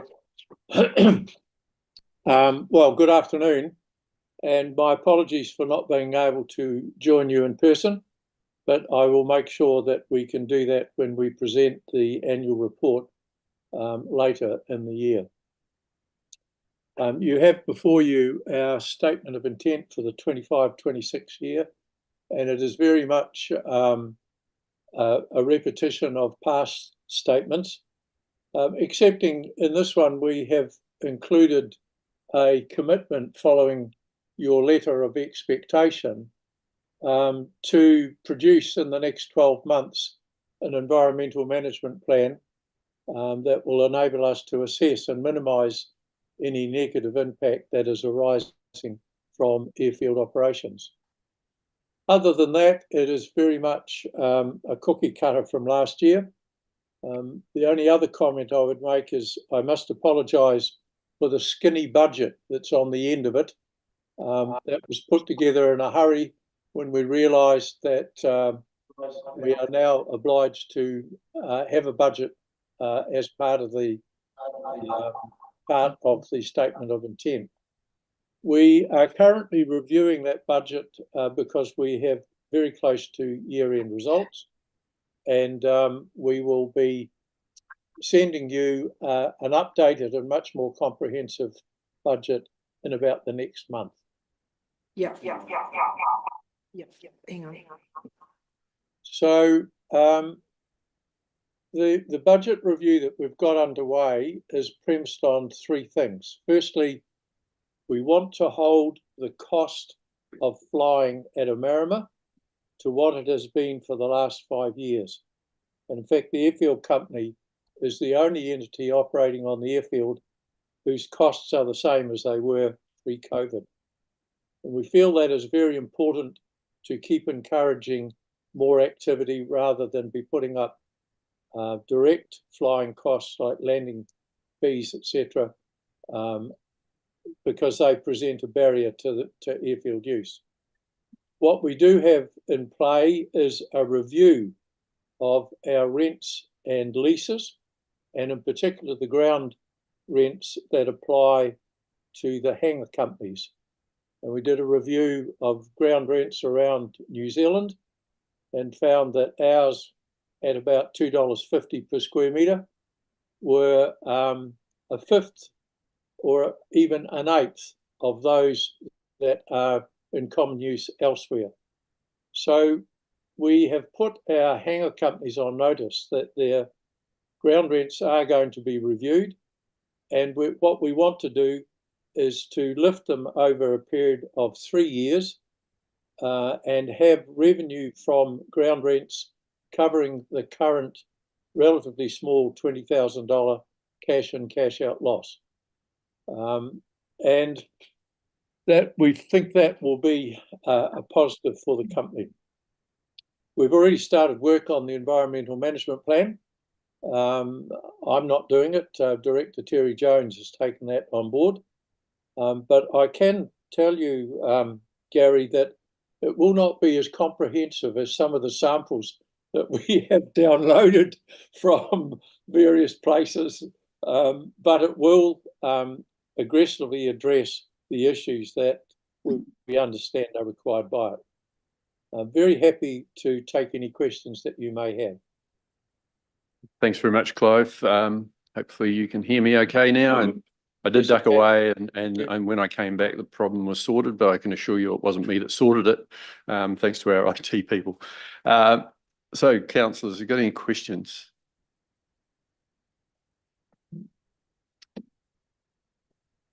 Okay. No, everyone's pretty happy with what's going on. Just acknowledging our recent appointment to the board. Not sure if you've had a chance to have a board meeting with Hadley, who's one of our representatives on there, but we think he will be very helpful for Marama Airfield Limited. I'm pleased you brought that up. We've already had a couple of online catch-ups, and we have a formal board meeting tomorrow evening, again online. And we are very comfortable and very pleased with your appointee in Hadleyburg, not Bognor, and we're quite sure he's going to be a really valuable contributor to the company over the coming years. Thank you. Right, if there's nothing else, that's all we need from you. So thanks very much for all your work, and thanks to the board for what they do. As a board which doesn't really have a staff at all, really appreciate the fact that everyone pitches in and does a really good job of looking after the airfield for us up there. So thank you. Thank you very much, and we appreciate the support that we get from both the body politic and the body executive at the Waitaki District Council. It really is appreciated. Thanks, Clive. All the best. Thank you. Okay, councillors, next we've got, get onto the right page, Whitestone Contracting Limited, and we've got George Coucher, Deputy Chair, and Paul Bissett, CEO, joining us. So welcome, gentlemen. And just once you're sorted there, happy for you to get into it. So yeah, just push the button on that's it. Thanks, Gary. Apologies from Steve and from Tony. Steve's away on the West Coast, and Tony's actually on leave, so you've got the A team today. So you could have go through Whitestone Contracting Limited Statement of Intent 25-26. I'll just run through just the highlights really. So the overview is that the Statement of Intent reflects the shareholders' expectations as provided in the 25-26 Letter of Expectation and aligns with our company strategy. Whitestone Contracting aims to operate a successful, sustainable business and provides unparalleled value to our communities. Our strategic objectives include delivering a strong financial performance to grow shareholder wealth, support local employment, training and community initiatives, provide high quality, cost-effective infrastructure and contracting services, operate sustainably with a focus on environmental responsibility and health and safety. Our operations are carried out from depots in Oamaru, Dunedin and Central Otago. We undertake a wide range of civil contracting services, including road maintenance, construction, chip sealing and asphalting, civil works, including 3 waters, bridges and other infrastructure components, landscaping, vegetation control, quarrying and landfills, traffic management, drone survey, mechanical workshops and utility location services. Our performance targets for the next 3 years include financially achieve a greater than 8% return on opening shareholder funds before tax, grow our turnover over the $30 million mark to 35 million, while maintaining greater than 40% equity ratio. Quality wise, we want to maintain the ISO 9001 standard and also maintaining the ISO 45001 health and safety certification, and maintain an injury frequency rate of less than 2 per 2,000 hours. We're currently at 1.5. Environmental, we will maintain the ISO 14001 certification. We'll also provide a sponsorship to local community groups of greater than $50,000. Our governance and reporting objective will include regular engagement with the shareholder under a no surprise policy, quarterly, half-yearly and annual reporting on performance, a dividend targets of a minimum of $400,000 or 50% of after-tax surplus, subject to business viability. We are committed to strengthening local supply chains, providing cadetships and apprenticeships, promoting workforce development and wellbeing, acting as a responsible corporate citizen. So in summary, the 25-26 Statement of Intent is a continuation of our commitment to provide a prospering business that supports the shareholder. We wish to see a continuation and strengthening of the collaborative relationship with our shareholder to provide maximum value for the Waitaki community and achieving our objectives. Any questions? Thanks, Paul. Councillors, questions? Just note the addition of some aspects of your statement of intent around things like some of those other aspects around cadets and apprentices and so on, and some of the contributions that you make to the community. It is appreciated, and it's important to us, but it's something that's not. It still needs to be reflected better in our procurement policy. If it's good enough for you to do it, it should be good enough for anyone working for us to, of a size to be able to do that as well. So that is just something that we need to deliver on for Whitestone to return that particular aspect as well. So councillors, nothing at all? Jeremy, good as gold. Just on those objectives that the mayor has touched on, do you have some KPIs around that you share with the shareholder? Around the training. Just around all those things, the training and the local share of spend and that sort of stuff. Yes, we do. So we report quarterly to the shareholder group. We do a unparalleled, we have our purpose is to provide unparalleled value to the community. And we've got a series of measures that we measure around how much we spend locally in the Waitaki community for wages, how much we spend with local suppliers, subcontractors, and we track that per revenue and report on that every quarter, I think it is. Yep. Anyone else? That's good. Thank you very much for that. Thank you for the work that you're doing, and all the best for every tender you put in from here on for next year. So we wish you well. Councillors, we just need to move that we receive those. Councillor Cowles, Councillor Blackler, thank you. Any comments? Those in favour, please say aye. Against, that is carried. Thank you very much. We now go on to the asbestos cement pipe policy guidelines, and we've got Paul speaking to that. Is it that, Paul?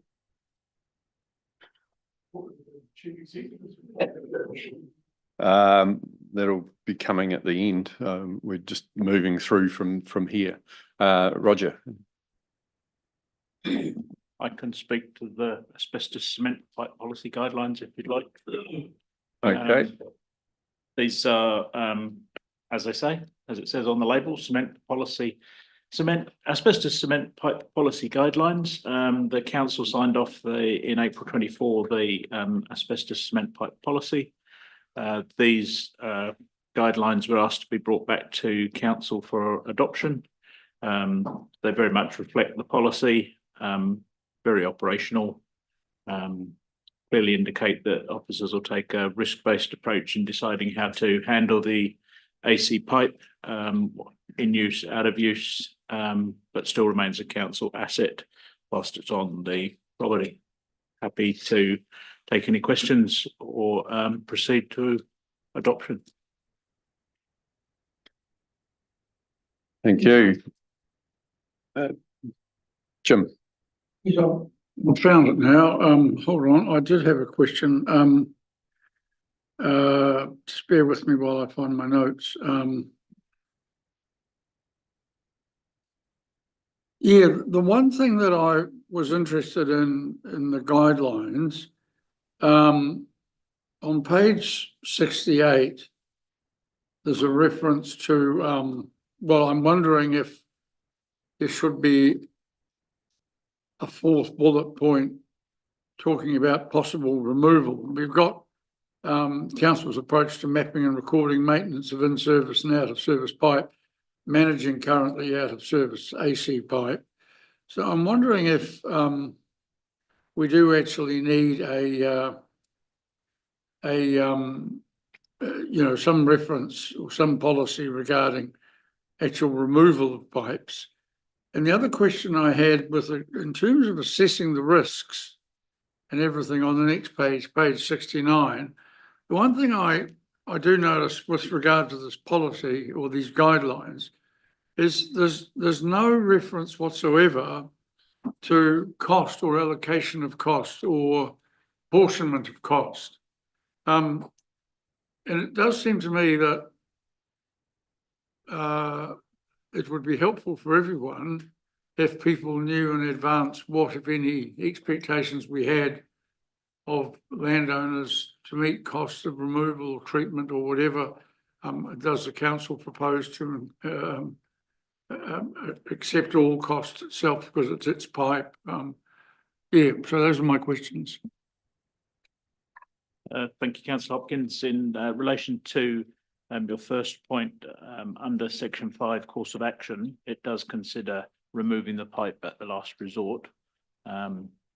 So that is an option and is the ultimate mitigation of any risk. In terms of apportionment of cost, that wasn't covered in the policy. The cost is quite substantial.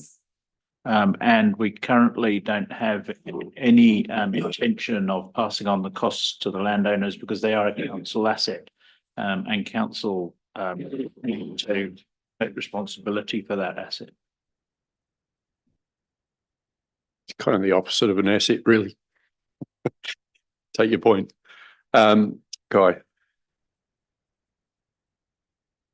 Yeah, Roger, how often do we have an incident regarding or referring back to the pipe in the ground that maybe is redundant or about to be redundant? Are we having a lot of incidents, or are we perhaps perceiving there might be a lot in the future?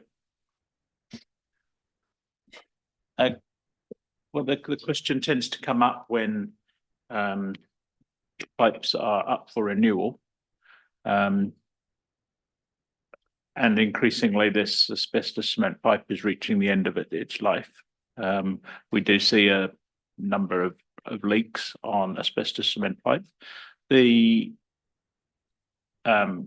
pipe is safest left in the ground if it's less likely to be disturbed. If there are situations where it's likely to be disturbed, then as you see from the guidelines, the assessment is made and the resolution is developed. Jeremy. Just on the matrix, I was wondering, would it be helpful, because it sort of goes through the process and then a record is created, would it be helpful in the second box to record it right from the start so it's on the record rather than being assessed and recorded at the end?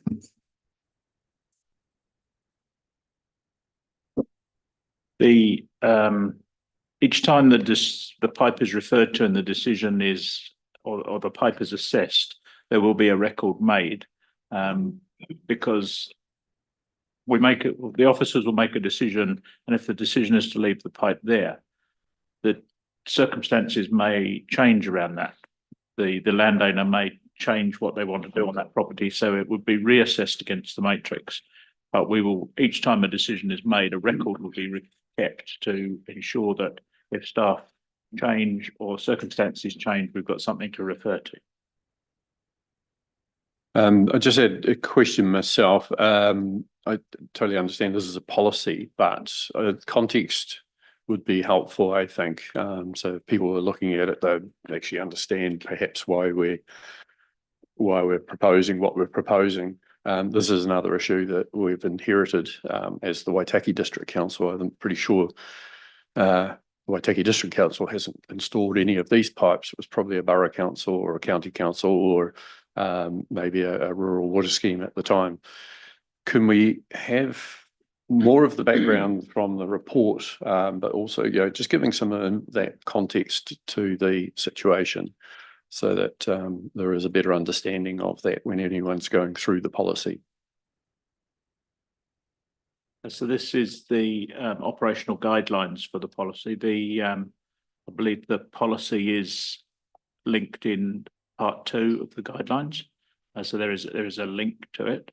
In terms of articulating it in the report, we've got currently about 280 kilometres of this pipe.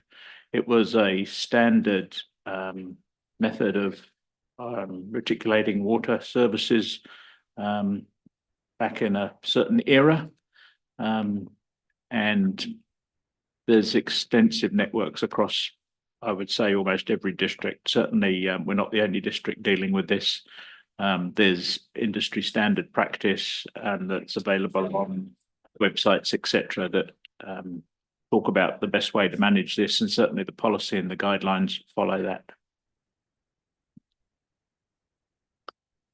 Thank you. Yeah, the link doesn't seem to work, but I'll check it out later on.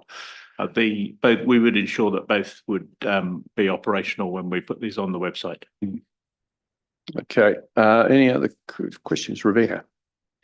Thank you. Is there any sort of comm strategy alongside this to, I guess, inform people about the risks and the management approach?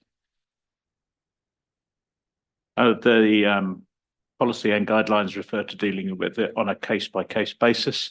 The pipes are, I would say, generally mapped on our mapping system, so they are available to for landowners to see.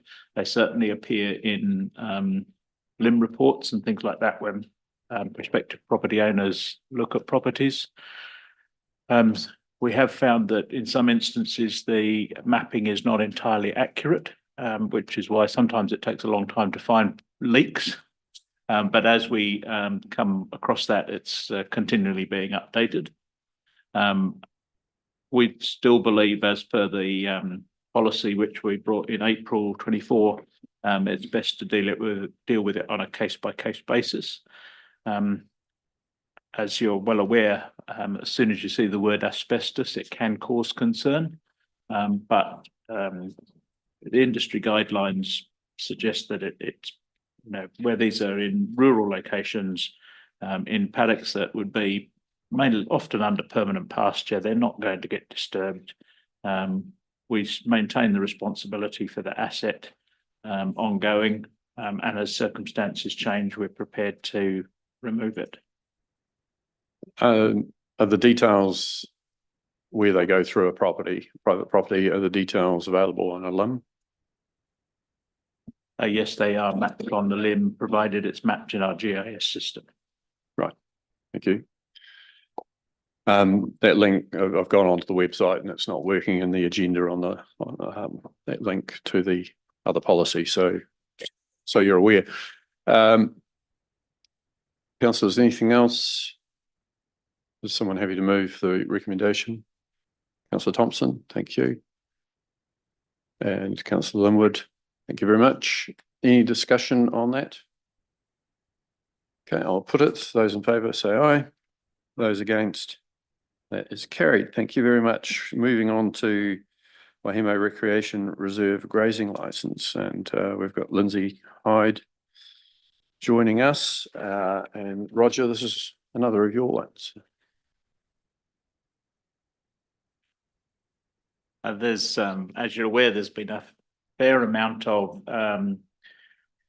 committee time, hearings, community board representation, community board views, and more recently a site visit facilitated by Lindsay for councillors to attend. And I'll pass over now to Lindsay to add any comments or proceed with questions. Thank you. Good afternoon all. Definitely the grazing licence and the submission process was definitely an interesting one. It showed overall that there's a mixed view from the Wahimo community about grazing up on Wahimo Recreation Reserve. The area itself is important because it's part of a pathway that will give connection to Puketapu in time. And I think we're definitely aware of that we've got a volume of recreation reserves through the district that should be available to the public, and I think that some of the strong points have been raised by some members of the community. The area has been grazed for some time, and definitely there's passionate people on both sides of the argument for this. So I will take the report has been tabled. I've probably got nothing further to add to this. So welcome your thoughts, questions and comments. Thank you very much. Courtney. Thank you. Just a quick question. What measurable outcomes, such as biodiversity, track development and community use, will the council monitor to ensure that reserve rehabilitation is progressing as intended? I just have really big concerns that if the release of the whole reserve was released rather than a staged approach, it would result in it becoming quite overgrown, and think we'd be liable to come in and kind of help the trust out. There's a few questions there, so well done. As to if the reserve was not grazed moving ahead, the inspection of the reserve would be done by our area team. So we've got a locality model, so we'd have locality officers that would probably be wanting to keep a check on that area. We'd also have our area teams that would be looking at it. So if there was any sort of issues raised by the community, then we would investigate and then manage what was required generally after the fact. We're not proactive in some of our more distant areas. And I can take an example, Uxbridge Reserve up off State Highway 83. You know, we've got a wee reserve there that we do very little in that sort of place. So it's most likely we'd probably just let nature do its course and then react accordingly. Thank you, Lindsay. Jim. Yeah, couple of questions. The first one, I suppose, is to either to you, Gary, or to our governance advisor. This is a report from you, Lindsay, and authorised by Roger. The hearing committee considered the matter, or considered the submissions, conducted a site visit, and is now been charged with, or is bringing a recommendation to council. I'm just curious to know when, or if and when, we will see minutes of those hearings, because I think it's probable that interested and concerned citizens with differing points of view, particularly in the Wahimo ward, would like to see that. The other question, well, sorry, I'll come back to the other question. I'll ask Arlene to respond to that question. Thank you, Councillor Hopkins. In reply to that, the part of the hearing, the minutes are completed and on the website. There's been a request under the Local Government Official Information Act for the public excluded part of the minutes, and that request is currently being considered by the team. So, public excluded part was, I presume that's the day two during which the committee considered submissions. Is that correct? Yes, that's what we would refer to as the deliberation stage, where you came up with the recommendations. It's just the discussion. Before that, it contains a little bit of sensitive information about how much the leasee pays for the grazing lease. So it was automatically put into public excluded for that reason, but it's up to the chief executive if he wants to release that. Well, I think it would probably be beneficial in terms of the concern, or terms of public interest in the matter, even if that particular piece of information was redacted, which would be appropriate, because it would be one of the grounds under which material can be public excluded, privacy of persons and commercial arrangements. The other question I did have, but thank you for the update. The other question, Lindsay, I'm just curious to know, in your view, and in the view of officers who are working in the ward, with regard to the reserve itself, we heard passionate advocacy for the totality of it to become publicly available this morning at the public forum.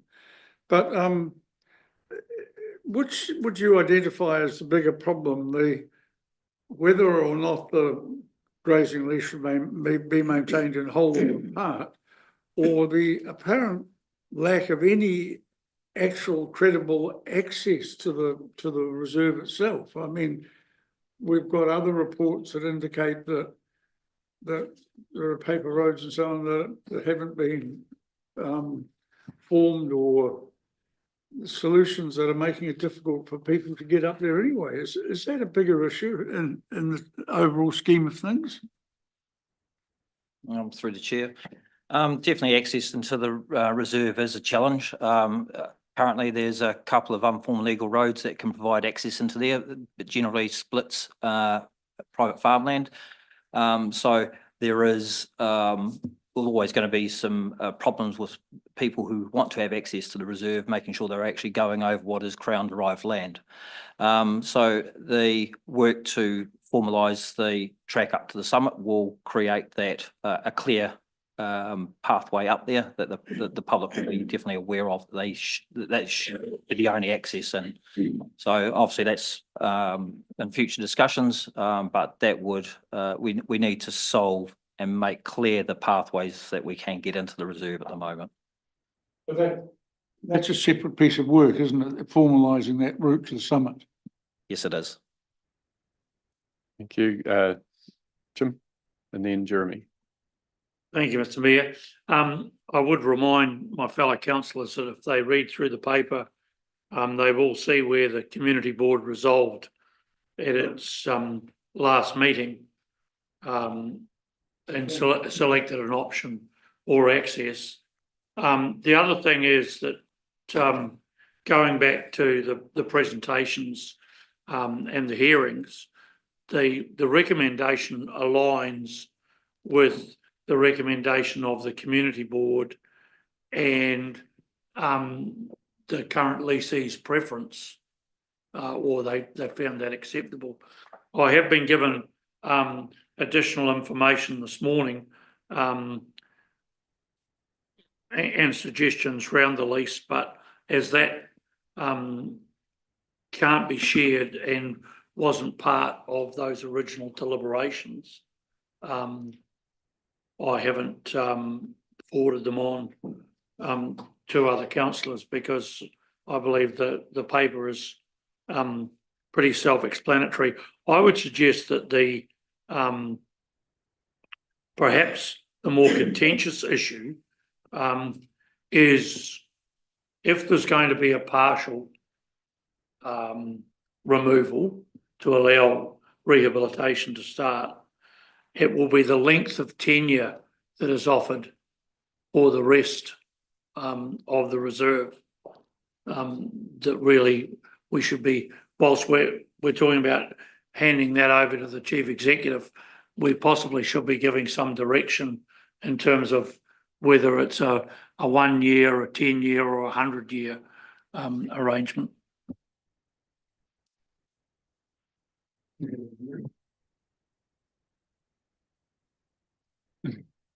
Okay. Yeah, it was kind of secret squirrel stuff. So no. Well, no, I don't have a view. But having said that, if the Puketapu Trust deliver on what they say they're going to deliver, and within 4 or 5 years are ready to go again on another piece, do we want to preclude that by having offered the lessee a longer term lease, which they want for the security of their business? So it's a case of trying to find middle ground where we can keep everyone happy and hopefully find an equitable solution for everyone. Yeah, I think the site visit was, showed a number of things. It certainly showed the lack of regrowth of young growth, and it showed also the challenges of rejuvenating the whole area in one go. So, from my view, it's probably going to be most advisable to look at part of it and then stage, monitor the progress and have a short enough time that still gives the current lessee sufficient ground to work with in the meantime, but allows the trust to get on and develop whatever the area they've got. If they can show progress with that, then after whether it's maybe 3 years, then a bit more is taken. It will cost in fencing, but I think it's trying to weigh up that balance between getting it fully rejuvenated and making sure that all of the weed management, the pest control is done in the meantime. And when I say that, I mean, as I mentioned before, I include our own property next door, which is forestry, which has got gorse and possums and other issues that need sorted out. Just one question, which with the current lease, we've said we can't say how much that is. I mean, it's not commercially sensitive in that we don't go to the market on whatever the lease amount is. It's directly negotiated. Obviously, I will assume it's valuers give some idea of what the commercial lease is worth, but I don't, when we're not going out to the general market, I mean, should the public not have a right to know it is their land that we're managing on their behalf? So I do ask that as a question. Is there any harm in knowing that? The other is, what is the money actually used for, which community has asked about as well. Mr. Palmer. I'm not sure I can tell you what the money is used for, but I presume it's going into the recreation budget. In terms of why the public shouldn't know, it is potentially commercially sensitive. So if we didn't reach agreement with the current lessee, then we might be in the position of seeking a new lessee, and we wouldn't want to necessarily divulge that information ahead of that. The other thought I was going to offer in terms of the lease term was that if it was your wish, we could look at how we might structure the lease so that it's contained clauses that enabled us to, with the lessee, review parts of the land. Going through a full lease review, so having a short term and go through a full lease review is expensive for us in time and financial costs, but also disruptive for that business. And there might be a way of structuring it to give some longer term certainty, but give it the ability for us to be able to negotiate the release of more land should we be minded to do that in agreement with the trust if they were willing and able to take on more.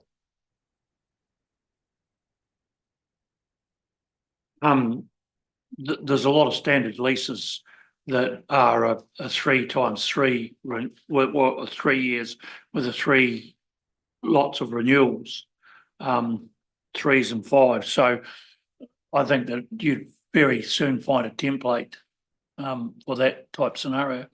Yeah, I would also say if the current lessee did not want to renew, then there's the opportunity. I mean, we're only going through this because the current lessee has got an existing operation on there.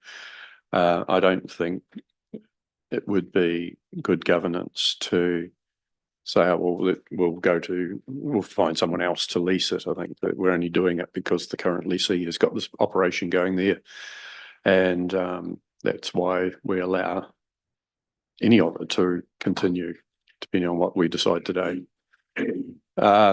So, councillors, I know there's a few statements amongst all of that. So, any comments or statements, Jim? Because you're willing to test the mood of the meeting by moving the recommendations, but with at least one change, and I might foreshadow that based on the comments of Councillor Thompson, I'd be willing to entertain another, but I'd move 1 as it is and 1A, but I'd amend 1B as follows: that the current grazing licence to occupy be reduced by approximately 20 hectares as agreed with the licensee to assist with the progressive rehabilitation of the reserve, subject to confirmation of costs associated with the reduction and agreed apportioning of those costs.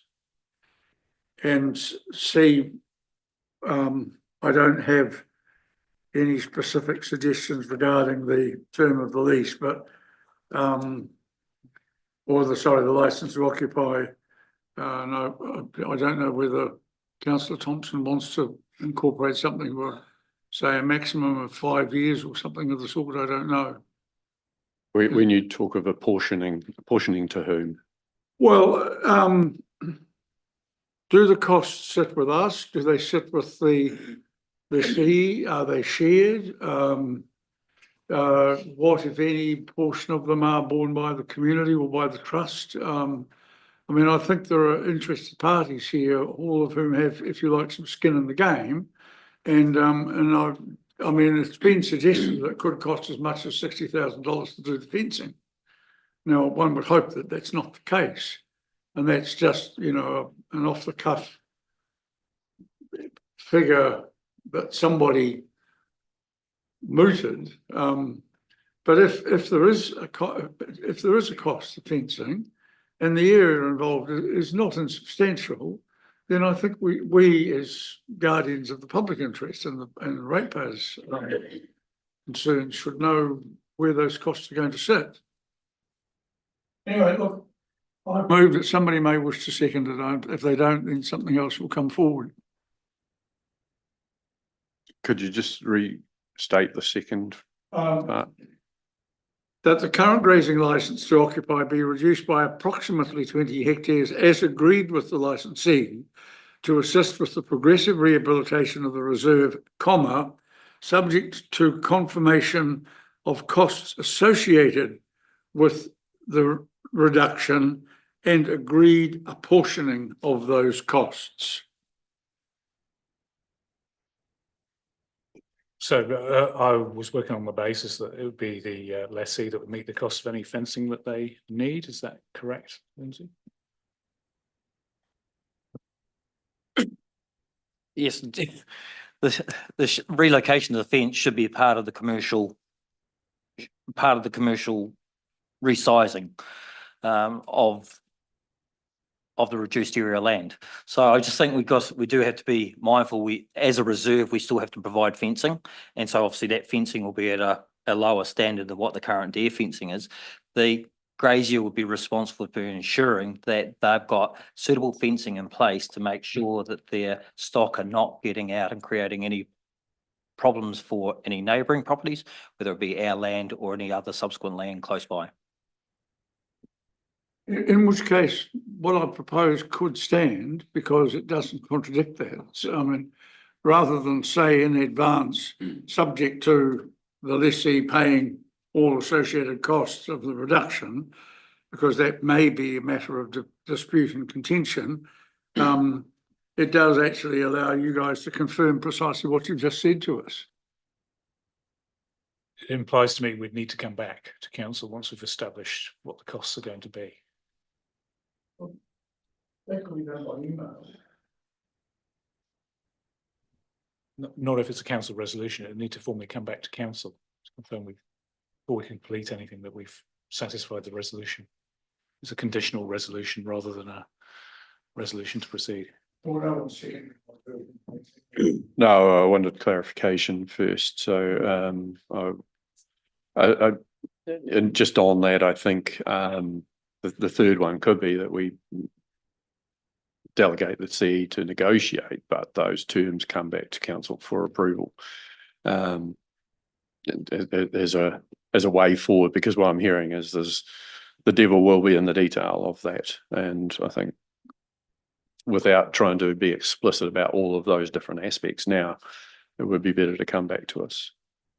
Is that fair enough, Councillor Thompson? Just remind councillors that not only specific to this, but any lease, the current deer fencing round the reserve was put up by the lessee. Therefore, if he's vacating, he's entitled to take the deer netting with him. It would be in our interests to have an amenable arrangement with the lessee and have that deer netting left there while we seek to re-establish the reserve. Otherwise, if it's taken, it's open slather, and there are feral deer in the area. So to turn around and go, well, we'll just lump everything on to the lessee. If he wants to lease it, he fences it. We actually need to try and Well, are you willing to second what I propose? no. I think there's, yeah, well, I agree with you, but equally a landowner has responsibility to make sure his stock are fenced in. Yes. And that would mean leaving the fencing where it is. But if we can get an amicable agreement on it, that would be best. And if it is a cost shared situation, then if that's what comes back to us, that's what we should be considering. I've just got Roger with his hand up, so we'll go to you, Roger, and then Jim. Thank you. I'm just would like councillors to be mindful of the work that's already been done on this and the amount of officer time and engagement that this has taken. I would hope that you would be able to consider that officers are able to negotiate with the best interests of council the outcome, in particular chief executive, rather than to bring another decision paper back for approval to council, particularly given that the time is ticking down on this triennium and the work that needs to be done. Yeah, I understand that, Roger. I don't think there's a criticism on that. It's just we have been hearing the submissions, and so we are the ones who have to make the decision, and there are elements of that decision around the terms, the timeframes, the renewals, the amount that's actually negotiated, and some of the stuff around costs. So there's just a lot of unspoken or undetailed, detail that's not articulated in the report that I think we around the table have concerns with. So it's trying to find the right result and the right process to not hamstring that, but to allow it to happen and allow a good result to come through that meets all of our needs. Alex. Yeah, I think we're in danger of creating a banquet from half an egg sandwich here. I think that really what we need is some clarity about the outcomes that you want as governance, because that can then feed into the negotiation. If they're not adequately captured here, then let's try and capture it. So if the outcome you want is some flexibility to be able to allow for an expansion of the 20 hectares further in the future without jeopardizing the business of that lessee, then let's have that in there as part of the resolution so we can include that in the negotiations. If there are other outcomes in there around cost not falling on the council, then we can have that in there as part of the resolutions, which will enable us to proceed and give certainty to the trust and to the lessee as well. Thank you. Tim.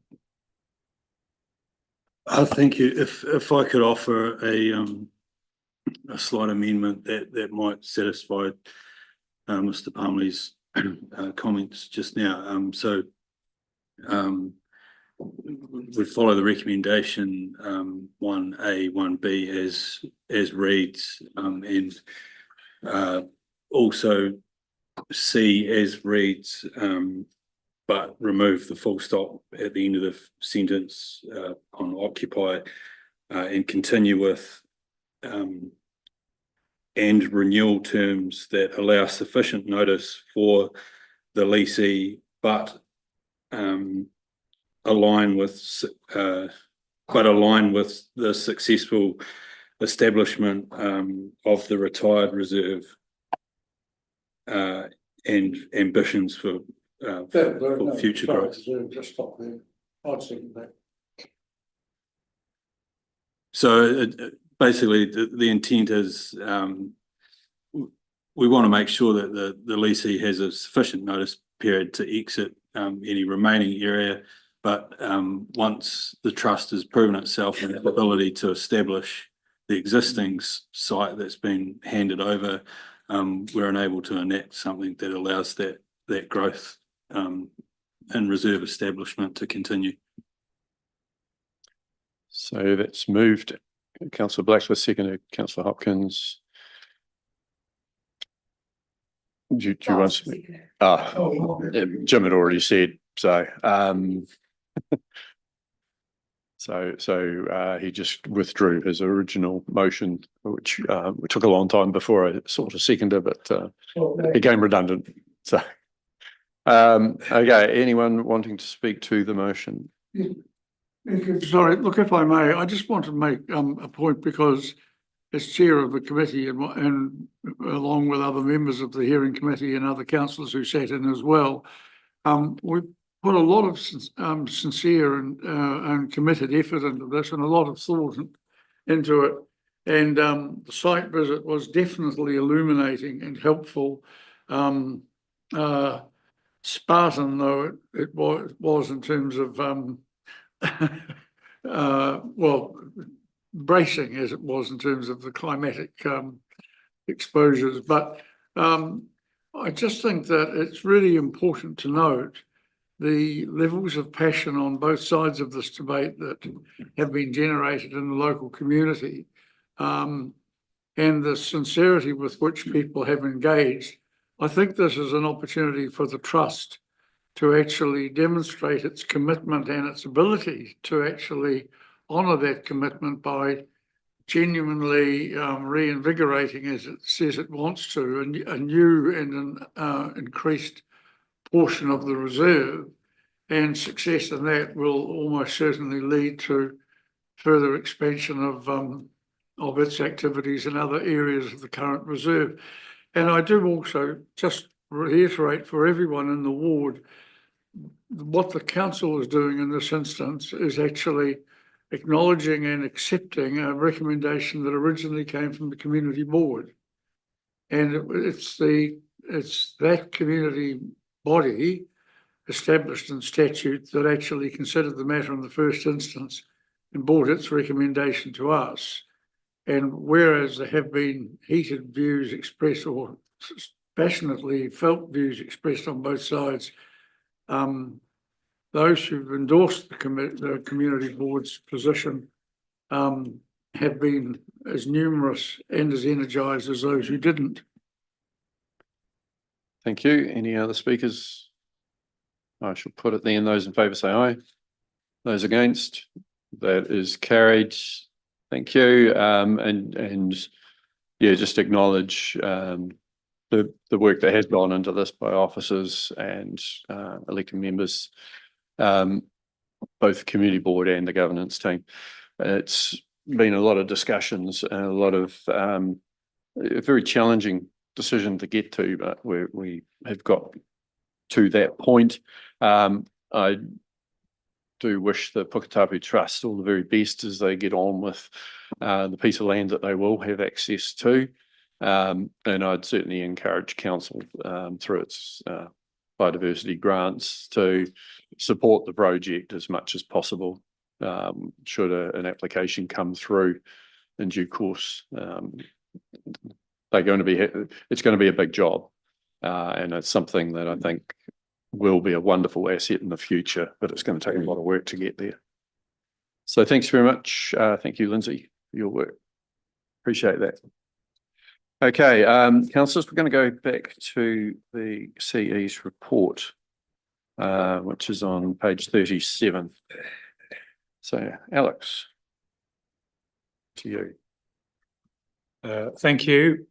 So this is the latest iteration of the CE report, which we've been developing into giving more of a quarterly performance overview of the organisation. So there's more information in here than what you've had previously. This isn't the end product. You know, it's still work in progress as we get our new systems for organisational performance management up and running as a result of the transformation.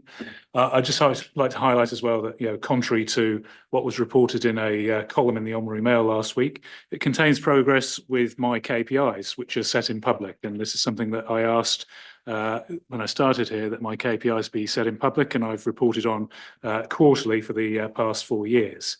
And whilst this isn't common practice across New Zealand councils, I think it's important that the community sees what the objectives are that the council has set for me and how they align with what the council's trying to achieve overall.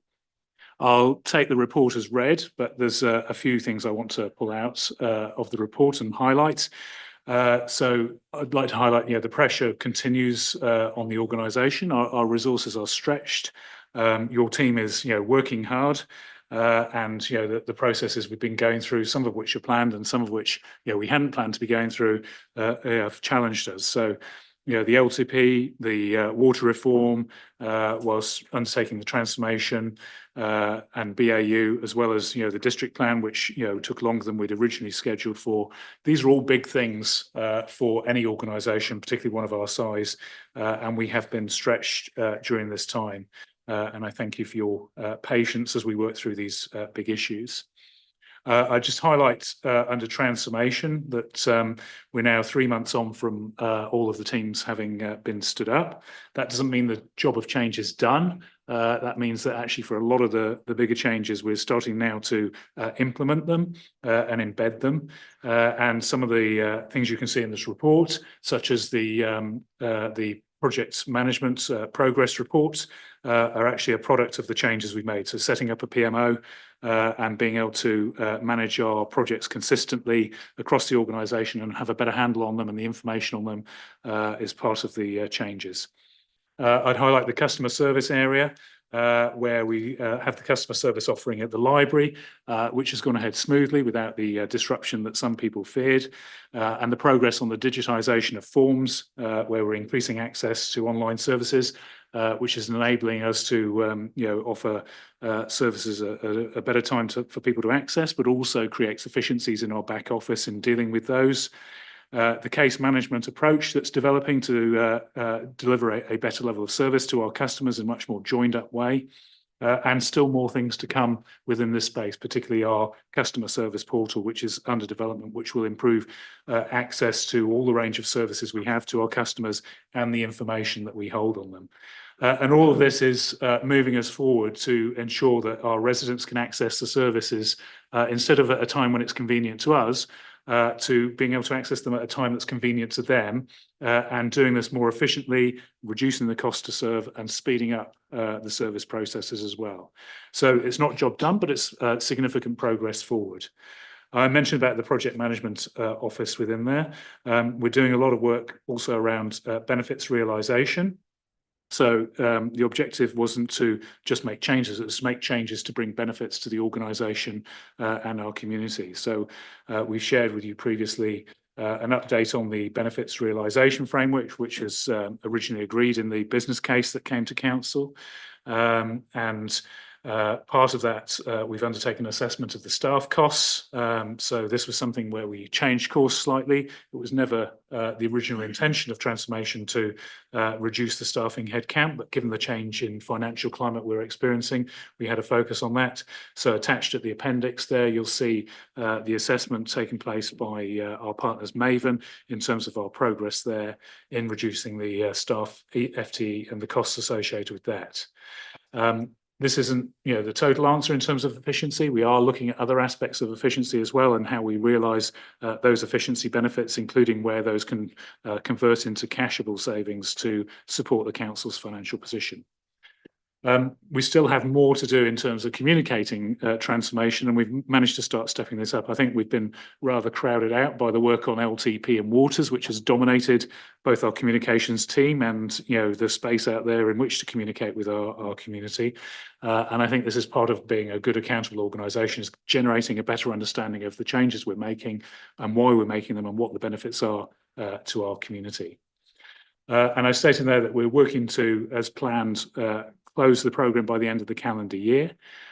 This won't be, job done in terms of every change having been implemented. It was always the plan that would get the major changes out of the way through the transformation programme, but the implementation would be completed through transferring a lot of responsibility to business as usual and realising the benefits over the 2 to 3 years after implementation.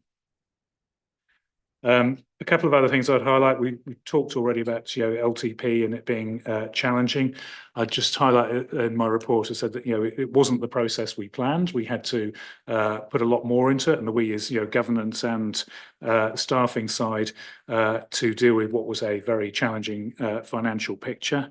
I want to undertake a review of that and what the lessons learned are, because we're going to very soon get into the next LTP, and we need to work out how we could change the process for the better so we can get more focused on strategic outcomes and how we generate the best value for our community and the best return from the community from what is diminishing resources for the council. In terms of water, obviously that's dominating the work at the moment, but I just highlight in there whatever route we take in terms of water, we will need an organisational strategy which is post-transformation, post-water. How do we move forward as an organisation? Whatever we do with water will have a profound effect, whether we keep it in-house in an internal business unit or put it into a CCO with our partners or on our own. It's going to have a massive effect on us and our business. It's a third of our revenue and an even greater proportion of our capital programme.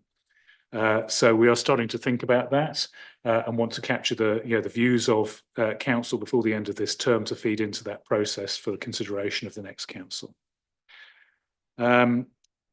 Couple of other things I'll finally highlight. So elections obviously coming, you'll be all mindful of that. We're putting a lot of work into the elections, not just the process, but thinking about how we ensure that we get as high a vote out there as possible, as much engagement as possible, but also into the induction of the new council. We know we will have changes, and that induction process is really important in getting the council off to the best start. And hopefully all of you will have received a survey on that to get your experience of the induction process, so that we can feed that into reshaping our induction process for the next council. So additional information you find in here that hasn't been reported as well. So we've got the programme and project status report, which gives an overview of progress with our projects. A financial summary, not meant to replace what goes to par, but just really to make sure we have a comprehensive view of how council is performing. An overview of the people area, which includes the results of our staff engagement survey, which I think, whilst there's clearly a lot we need to do in there, I'm positive about the results we've got in the context of what was a big disruption for the organisation, and the level of engagement we got from our staff at a time of change. And we weren't going to duck from that or delay that or hide that. It was important that we got a measure of where our staff felt things were at a point just after they'd gone into their new roles, which was the most disruptive part of the change, really. Happy to answer any questions. Thank you very much. Guy. I've got a couple of points, excuse me.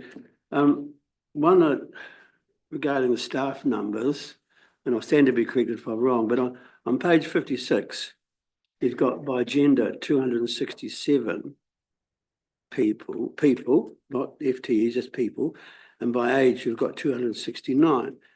On the transformation report on page 61, you've got a current staff of 210. Now, I must have messed up here, surely, because there's 59 souls missing. So could you explain why I've got such a mess up? And my second thing is, thank you for a very comprehensive report. The highlights for me, and I'm sure many ratepayers will sleep easier knowing that we've spent $500,000 on 4 mobile generators and necessary electrical connections. Thank you very much. The rest of us said yes. So to the mobile generators, that was agreed by council, and we worked to the budget set by council.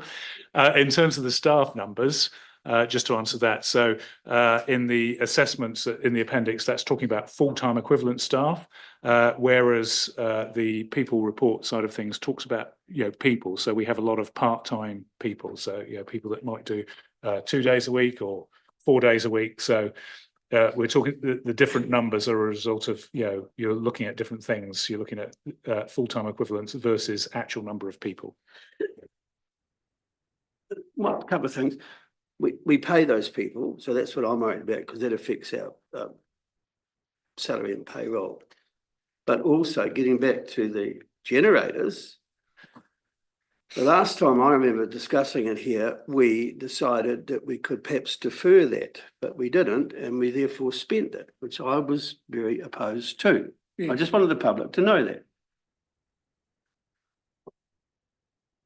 Just to come back, I'd be worried if we didn't pay the people, because I'm not sure that'd be very motivational to them. But yes, clearly we pay them. But what we're paying is the number in terms of full-time equivalent, which is divided by some full-time people and some part-time people that make up that full-time equivalent number who we pay. We also have volunteers who we're very grateful for as well. I can't believe you have to pay people in this day and age. Rebecca. Thank you. I mean, I guess you addressed it earlier, Alex, when you were talking about that it has been, I guess, extraordinary times and challenging to make those changes. But I am, I guess, just quite interested in what is being done to address like those specific concerns in terms of leadership visibility, communication, in the staff survey, and also, I guess, to manage and mitigate staff burnout because of like that consistently sort of stretched environment that you talk about. Yeah, and valid questions. And I think the visibility one wasn't a surprise to any of us. And I think, it's probably one of the things that, I personally regret that I, during this transformation, I haven't had, and my team haven't had as much time as we should have had spending with our team. And, you need to lead through change like this. And it's been a product of, the busy times. So we didn't factor in that, when we pressed go on transformation, that the change of government would change the approach to waters, which then in turn impacted on our long-term plan process. So it is an overstretch for us in terms of the resource. In terms of what we're doing about it, we've made some adjustments in terms of how we work, including some diary management to make time to get out there and to see people more and be more visible and present within the organisation. I think that's just the start. We need to do more, but I think until the end of this calendar year, we're going to be still stretched and busy, but we're making a conscious effort to make time in our diary to do that. In terms of workloads, we're working with all of our team to, my mantra is around focus and prioritization. We can't do everything that is expected of us all at once. And we need to have manageable work programs for everyone and every team. And so myself and the directors and our managers are working through that as to what that looks like. And I think we've got a really good committed staff team here who want to do the best for this community, and they're all part of this community. But sometimes we have to hold them back from trying to do everything at once. And I think that's where we need your support, and we need to give you greater visibility on what we can achieve and what might need to wait. And it's not that we're saying no, it's that we haven't got resources to do it at the moment. And if we're going to keep the staff FTE number down, and if we're going to minimize our use of consultants and contractors, prioritizing our work program is really important so that it's manageable for individuals and we deliver it within the budget set. Sorry, I just had one more as well. You spoke about the business innovation and growth work stream being on hold due to resource constraints, which aligns with other bits and pieces. But when will that resume, and what's sort of required to get that going? So those work streams are associated with delivering the economic development strategy, and we don't have the resource to deliver all of the economic development strategy. So for me, it's related to that. Are we going to press go on moving Tourism Waitaki to be an economic development agency or not? If we're not able to do that, then I don't think we'll have the resource to deliver all of the economic development strategy, and we'll need to come back to council and say, what are the priorities within this, or what is the timetable for delivering these things? But we just don't simply have enough people to do that work at the moment. And I'd also highlight that within our team, we're going through a bit of change in that area as well. And we're working through how do we make sure we keep some of those important work streams that we have got going whilst we go through that change. Simon. Thank you. In Councillor Linwood's absence, she's asked if I ask a question on her behalf, and you alluded to it before, Alex. But Courtney's question is, what assurance can council receive that the transformation outcomes will continue to be tracked and publicly reported after the closure of the program?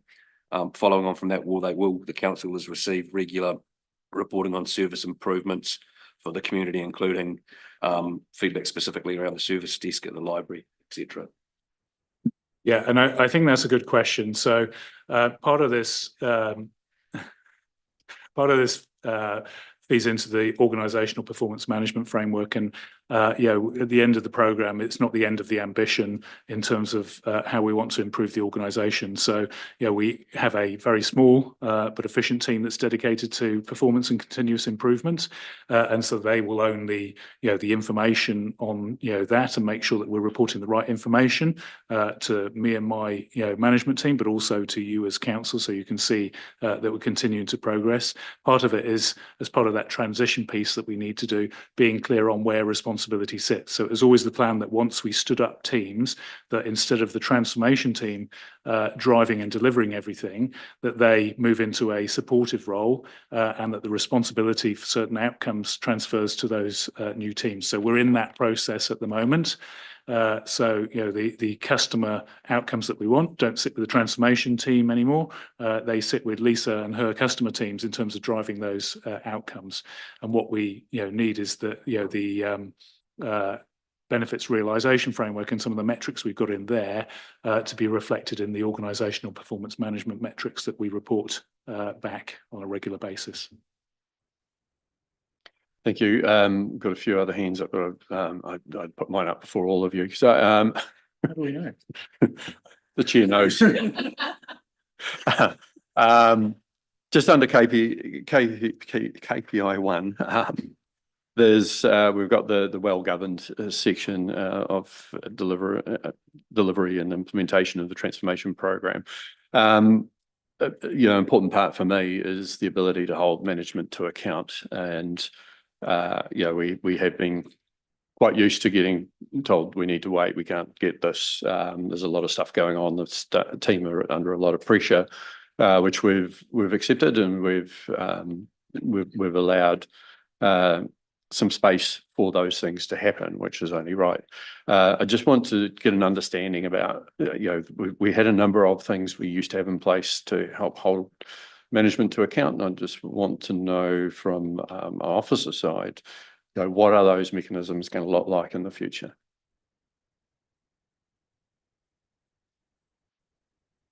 So, and you're talking KPI 1.6, is that around governance support? Governance team and community board members are supported? No, that's under KPI 1, transformation delivery well governed.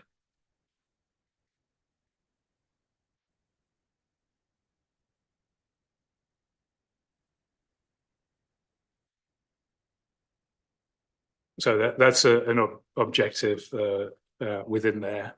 The KPI was around the governance team and community board members are supported to carry out the governance role. So I think a couple of things on that. We had a improvement plan in place around governance support.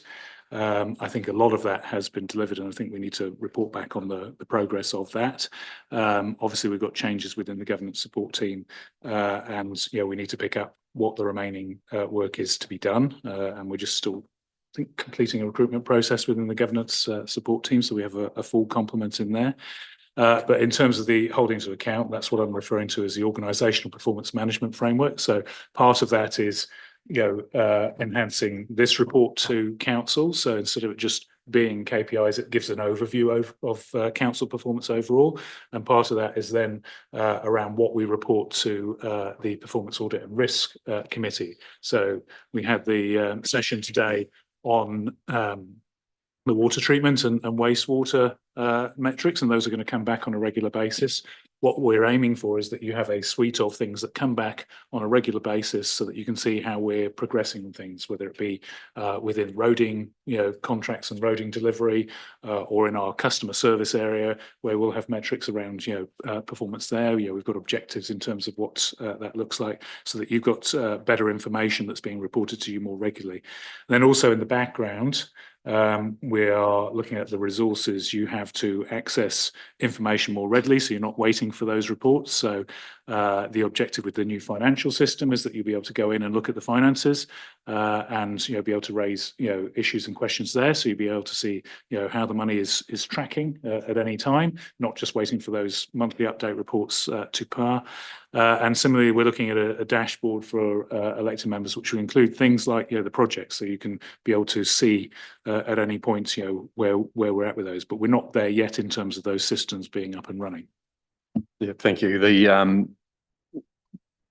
actual one where it's the governance team and community board members supported to carry out their governance roles, that was one I wanted to ask about specifically. We said that last September with the intention that it get done in this year. At some stage, it's been modified to say that baseline measurement will be introduced during the calendar year, and obviously we're running out of this financial year. So it was never intended that it wouldn't have been done before the end of this month. But where did that date come from? That because that's not what was originally proposed. I'd need to look at that because I don't know that there's been any changes from what was agreed by council. I'd need to go back and have a look. That'd be appreciated. Thank you. We've got Tim and then Jim and then Jim. Thank you. I just had a couple of questions regarding the staff survey mentioned on page 56.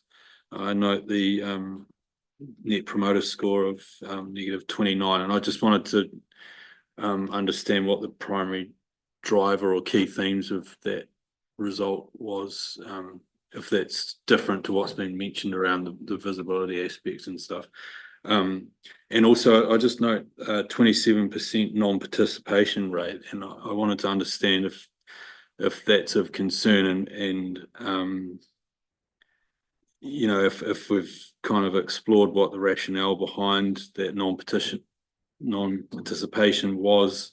Has there been any follow-up with that cohort? Because you know, across 267, I think it was 269. That's, you know, 70 odd people that haven't taken part in the survey. And then I just had along the same lines of what Guy was questioning, the 260 odd head versus the 211 FTE count. You know, obviously there'll be some sort of net overhead cost associated with the part-time nature of the workforce. So also just wanted to understand if the work that's been undertaken around the rationalisation of workspace and such like will kind of address, you know, part of that issue. And I do have one more, but I'll leave that now. So in terms of the non-participation rate, it's an anonymous survey, so we haven't addressed it with the cohort because we don't know who the cohort is. We you know, can see across the organisations where the response rate in teams is high or low, or where the team is sufficiently big, because when we've got small teams, we don't have visibility on that to maintain so that they're anonymous. Yeah. So we haven't addressed that specifically with that cohort. I think, you know, in terms of that rate, it's broadly reflective of the rates we've, you know, had in the past. So probably I'm looking to Lisa really in terms of the previous engagement surveys. It's probably slightly lower than what we've traditionally had, but not much lower rate of participation. Certainly. Yeah, we've had a couple of higher scores in the most recent rounds, but generally 73% is a great participation on an engagement survey. You often hear organisations hovering around that 60, 65. So yeah, in previous ones, because we were launching change programs, we expected it to get higher, which I think at top we might have got about 80, 85. So yeah, 73 is a good response rate. Yeah, I take your point about the anonymous nature of the survey, but would it? Yeah, how do we explain that non-participation? Is it you know, people are busy in their roles, or they're disengaged, or I don't know how we. Just to add to that, there's a lot of casual staff across the organisation as well. And to be honest, it is challenging to get casual staff to engage in some of the organisational wide things like civic engagement survey. In the past, I know we've looked at that with our wonderful casuals at the Aquatic Centre who are less bought into the whole organisation, rather they're getting some part-time work whilst they're at school. So yeah, it's driving that. We certainly promote it quite widely. We've used a lot of different methods in the past in terms of going to a draw, those sorts of things. But there is a bit of a transience with some of those casual staff. Jim. Thank you, McKittrick. Look, I have 4 questions. You're allowed 3. Right, okay. On page 57, under the people heading, you talk about one serious psychosocial incident, and I'm curious to know what that is. On page 39, there's a reference to the customer portal giving access to resident services, giving residents access to services 24/7. Just pause you there and we'll get some answers. Okay. So we don't lose track of them. So I don't know what the psychosocial, event was, but I'm not sure it'd be, our place to report it publicly anyway. We might be breaching privacy of that. No, fine. And the other question, what was, Well, very quickly, what was the second one that you asked? yeah, this developing a customer portal giving residents access to services 24/7. When do you think that might be done? And the last one, since I can only have three, on page 52, you identify as red, which I'm taking as a serious matter of concern, is the budget for the Sports and Events Centre. Does that relate to concern about our $5 million unrate funded contribution, or is it the Trust's inability to generate committed revenue? I wouldn't phrase it either of those ways. It's related to the fact that we've proceeded with a project. We're committed to a contract when not all the funds have been raised yet. And so, we know that the trust is doing well in raising the funds, but there is still a gap between what we're on the hook for in terms of a total project spend and what the funds are that are raised. So it's right that it's highlighted as a red risk. The mitigation is that, the trust to continue to work on the funding. They have some degree of confidence from some funders that funding is going to come through and come through soon. But until it's confirmed in official offer letters, we can't count that, so it remains as a risk. As for the customer portal question, are you happy to answer that, Lisa? Sure. So this is a portal that will allow the customer to log in at any time at their convenience and track what cases they've got with us, also to change and update their own details, to make payments, to basically interact with us directly. And we would love to have had this actually operational, but have had some delays with our suppliers. So if I'm correct, I believe we're looking around November to having this ready to roll. We certainly had intended it to be closer to the start of the financial year, but for reasons outside of our control, that's been delayed. You might get your chance to ask the fourth question, but I'm just trying to take first-time callers. So we'll go to other Jim. Thank you, Mr. Mayor. I hope you note that I've been waiting patiently. You have, very patient. I just want to go back to the staff survey and the gobbledygook that HR practitioners tend to want to use. The bottom line is that 3/4 of the staff took part, and we're told that a 6.43 score out of 10 is a very good score. I'm minded of being a newly married young man working with an older neighbour on a vehicle, and when I seen the time, I went, "Oh no, sorry, I've got to go. It's tea time." And he said, "Let me give you some advice. Whatever it is, say it's nice because it eventually gets better," referring to the cooking. And I think this is very much we're being asked on trust to go, "Oh, this is really great." I think if I was running an organisation and I only had 65% engagement or positive engagement, I'd be scratching my head asking how I can do better.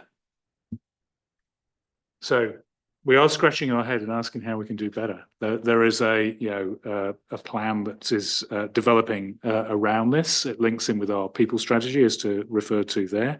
We want to be that employer of choice. We're not saying it's a great school. We're saying in the context of the massive upheaval in the organisation and what that's meant for people, including uncertainty as to whether they've got a job or who they're going to be working with in future, where they're going to be sat in the building, all those things that actually matter to people, whether there's going to be clarity of their role. This is a good score in that context. We're not resting on our laurels by any means.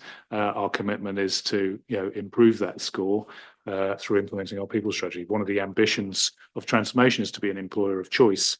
And whilst it represents a good score in context, it's not the score we want going forward. And the other score in there, the -29, that is not the score we want if we want to be an employer of choice either. We want people to be very positive about the organisation and what it offers as a place. I think the context for that would be quite challenging. We know we've got more change still to come with water reform, whatever that looks like. But there is a commitment there that we will do better on this. Supplementary to that, and picking up on councillor Percival's arithmetic exercise on staff numbers, there is a stranded overhead in we tend to refer to full-time equivalent, but we have those part-timers. I'm sure the part-timers don't share a shirt, so therefore we have to buy more shirts than if we had full-time employees. I don't know whether we can confirm or deny whether they share a shirt. I think that's a matter for them. I would say yes, in simple terms, it costs more to employ, a cohort of part-time people than if you had all full-time people. But I think we need to acknowledge the realities and the other costs. The realities are that, we've got a mixed workforce out there. Not everyone can work full-time. They have other commitments. And as an organisation, I think there'd be a cost to us if we said we're just going to, employ full-time people. We'd be missing out on talent out there that isn't able to work full-time, and there might be roles that we're not able to fulfil, if we insisted on full-time. The workforce has changed, what people want has changed, and we have to respond with it. Yes, there is a cost to that, but there might be a greater cost of not doing it. So there's not going to be a directive that people have to share shirts. Simon, I'll go to you. Oh, sorry. So just on that, I was doing some math before because it's fun. But if we look at the 270 to 210, it suggests that either all of our staff work 3.5 days a week, or around about 40% of our staff work 0.5. Would that latter be a fair reflection? To get from 270 headcount to 210 FTE, one of the iterations is that around about 40% of your staff have to be working 0.5 FTE.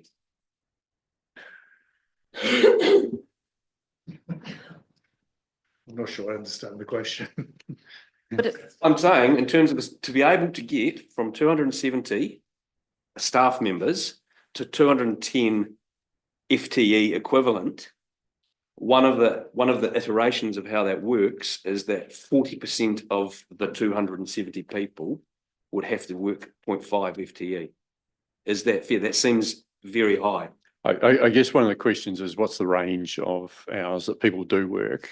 Yeah, because some might only be on call, are they, versus other ones which might be doing 25 hours? I don't think there's a simple answer to it because, as Lisa mentioned, it some are casual. So some weeks they might work a few days, some weeks they might not work at all.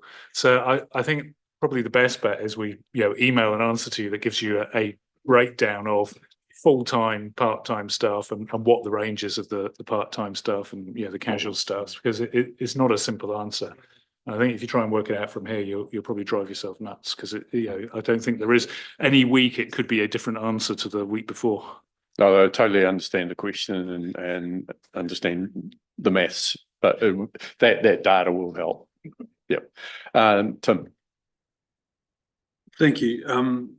Just not to keep going back to the staff thing, but I did kind of inquire about the net promoter score of -29, and we moved on, and I was just looking for if there are any key themes around that. But the question I wanted to follow up with, separate to staff, was well, actually no, it's not separate to staff, it's just on a different page, but page 62, we're seeing the graph trying to illustrate the forecast personnel costs with and without transformation, and I just wanted to seek some assurances there that the blue bars aren't incorporating any water related reduction, and also they don't incorporate the shift in policy that we've taken up around the capitalisation of a portion of wages, which we haven't been budgeting up until this point.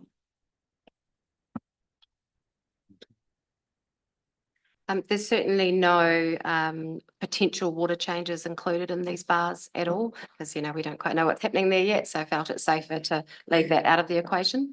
And sorry, the second part?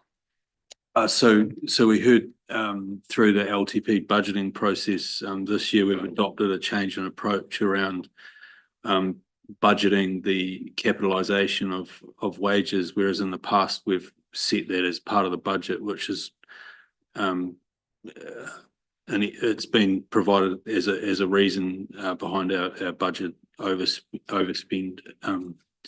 Sorry, our actual against budget overspend. So it's been a new approach adopted, and I just wanted to understand whether or not that is filtering through into these bars. So I think the premise of your question isn't great. I don't think it's a new approach that's been adopted. We've always capitalised, and I think part of the challenge was that the reporting was had not caught up with the reallocation of roles and what should be put to capital or not. So I think there was an unintentional misreporting that we were overspent on our personnel costs when actually we hadn't been capitalising correctly, and it's changing over to the new system, as I understand it from Amanda. We hadn't been apportioning salaries that should have been to capital under the existing policy to capital, and so that's the change. We haven't changed the policy. It's just that where roles were changing around, certain roles haven't been allocated to capital that should have been, or parts of roles.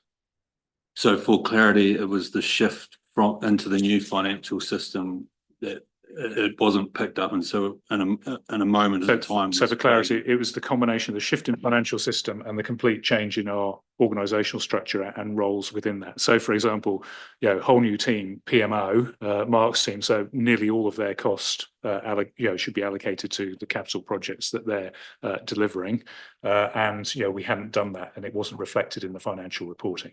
So it's not a new policy. It's always been our policy that we allocate personnel costs that are associated with a capital project to that capital project. So and that's in terms of that's not anything that's happened in here. That's this was our revenue costs of staffing reflecting the existing policy to allocate capital personnel costs to the capital project. Lisa. Thank you. Just to add to that, this is discussing established positions, regardless of how they're funded. So whether it's capitalised, whether it's not, this is the established positions, the numbers of roles, FTE that we have or had, and project going forward. So it's not included in there. Thank you. Tim? There's some. Sorry, it's not, because if you look at the LTP decisions that were made and what was presented to the council last month, it was made very clear that salary costs and staffing costs were $22 million, and $3.8 million was being capitalised against projects. When you look at the blue bar for 25-26, that is the blue bar post capitalised allocation of staffing, and the question is, do the blue bars pre-25-26, are they apples or are they oranges compared with 25-26? That's the heart of Tim's question. So we're comparing like for like, and that was the brief, to compare like with like. So that's why I go back to the policy has always been to capitalise staff costs where they're working on a capital project. And so the issue was in the reporting that went on, which hadn't caught up with the changes in the organisation and being reflected in the new IBIS system. So you are comparing like for like in those bars. There's not been any additional allocation to capital as a result of this process. I certainly think for transparency, it'd be good to have what's the total salary cost, and then how much of that is being allocated to projects, so there's a better understanding of what that net cost is, and the fact that it's a net cost rather than just missing it out. So because I don't think there'll be a lot of people in the community would understand that either, and it's very easy to see if those projects aren't working, then that cost has to still come from somewhere. And suddenly you have a massive increase in wages, but we haven't actually taken on any more people. And there was a commitment in the PAR this morning for the finance team to come back next PAR and report on what that was for 24-25, so we can compare it to 25-26. Good, thank you. Tim, you were right? Why? I still haven't had an answer on the net promoter score. can you get something shared with us? Question. I know you commented. So there was a negative 29 Yeah. score as we've discussed, but what are the primary themes that drove that result, or have they already been covered off in the commentary in this couple of sentences prior? I think they're covered off in the commentary when people were asked to explain that, and I think some of that was the disruption that was going on in the organisation, but some of it was people feeling that there wasn't transparency around. I think I'm trying to find the relevant section of the report was around pay and reward as well, which the team are working hard on to correct that, ensure that there is transparency around that. So those are the reasons that were commonly cited when people were asked about that Net Promoter Score. Yeah, it's a good one to identify because it's not a great score. Guy. I'd just like to make a comment here from the annual reports. From 30th of June 23 to 30th of June 24, we had an increase of 11 FTEs. That's FTE, that's full-time employees, not casual, not nothing else. From 30th of June 24 to, I hope we make 30th of June this year, we've had an increase of 42. So that's a total increase from 23 to 25 of 53 FTEs. Much. It is, it's fact, it's all in here. Well, hey, Or am I saying it wrongly? You've got an annual report of 2023-24 and you're quoting 24-25 figures. That can't Well, be it. 25 is what's Okay. in our report here. It says I think, 210 employees. Councillor, I'm just mindful of time. It's makes sense. But I think That's what's in the report. I think if we can just get a clearer picture of those numbers. Let's 210 FTEs. okay. You just referencing other things. So if we can actually just get them in writing and then we can get a response in writing, it's probably the best thing, rather than expecting an immediate response on that particular one. So just being mindful of that. It's an answer we would all like to have, Guy. Just to reassure you of that. Councillors, is it nothing else? I'm not sure what the question is that we need to get back on. No, we're going to put the question in writing to you. All right, councillors, someone like to move, we receive the report.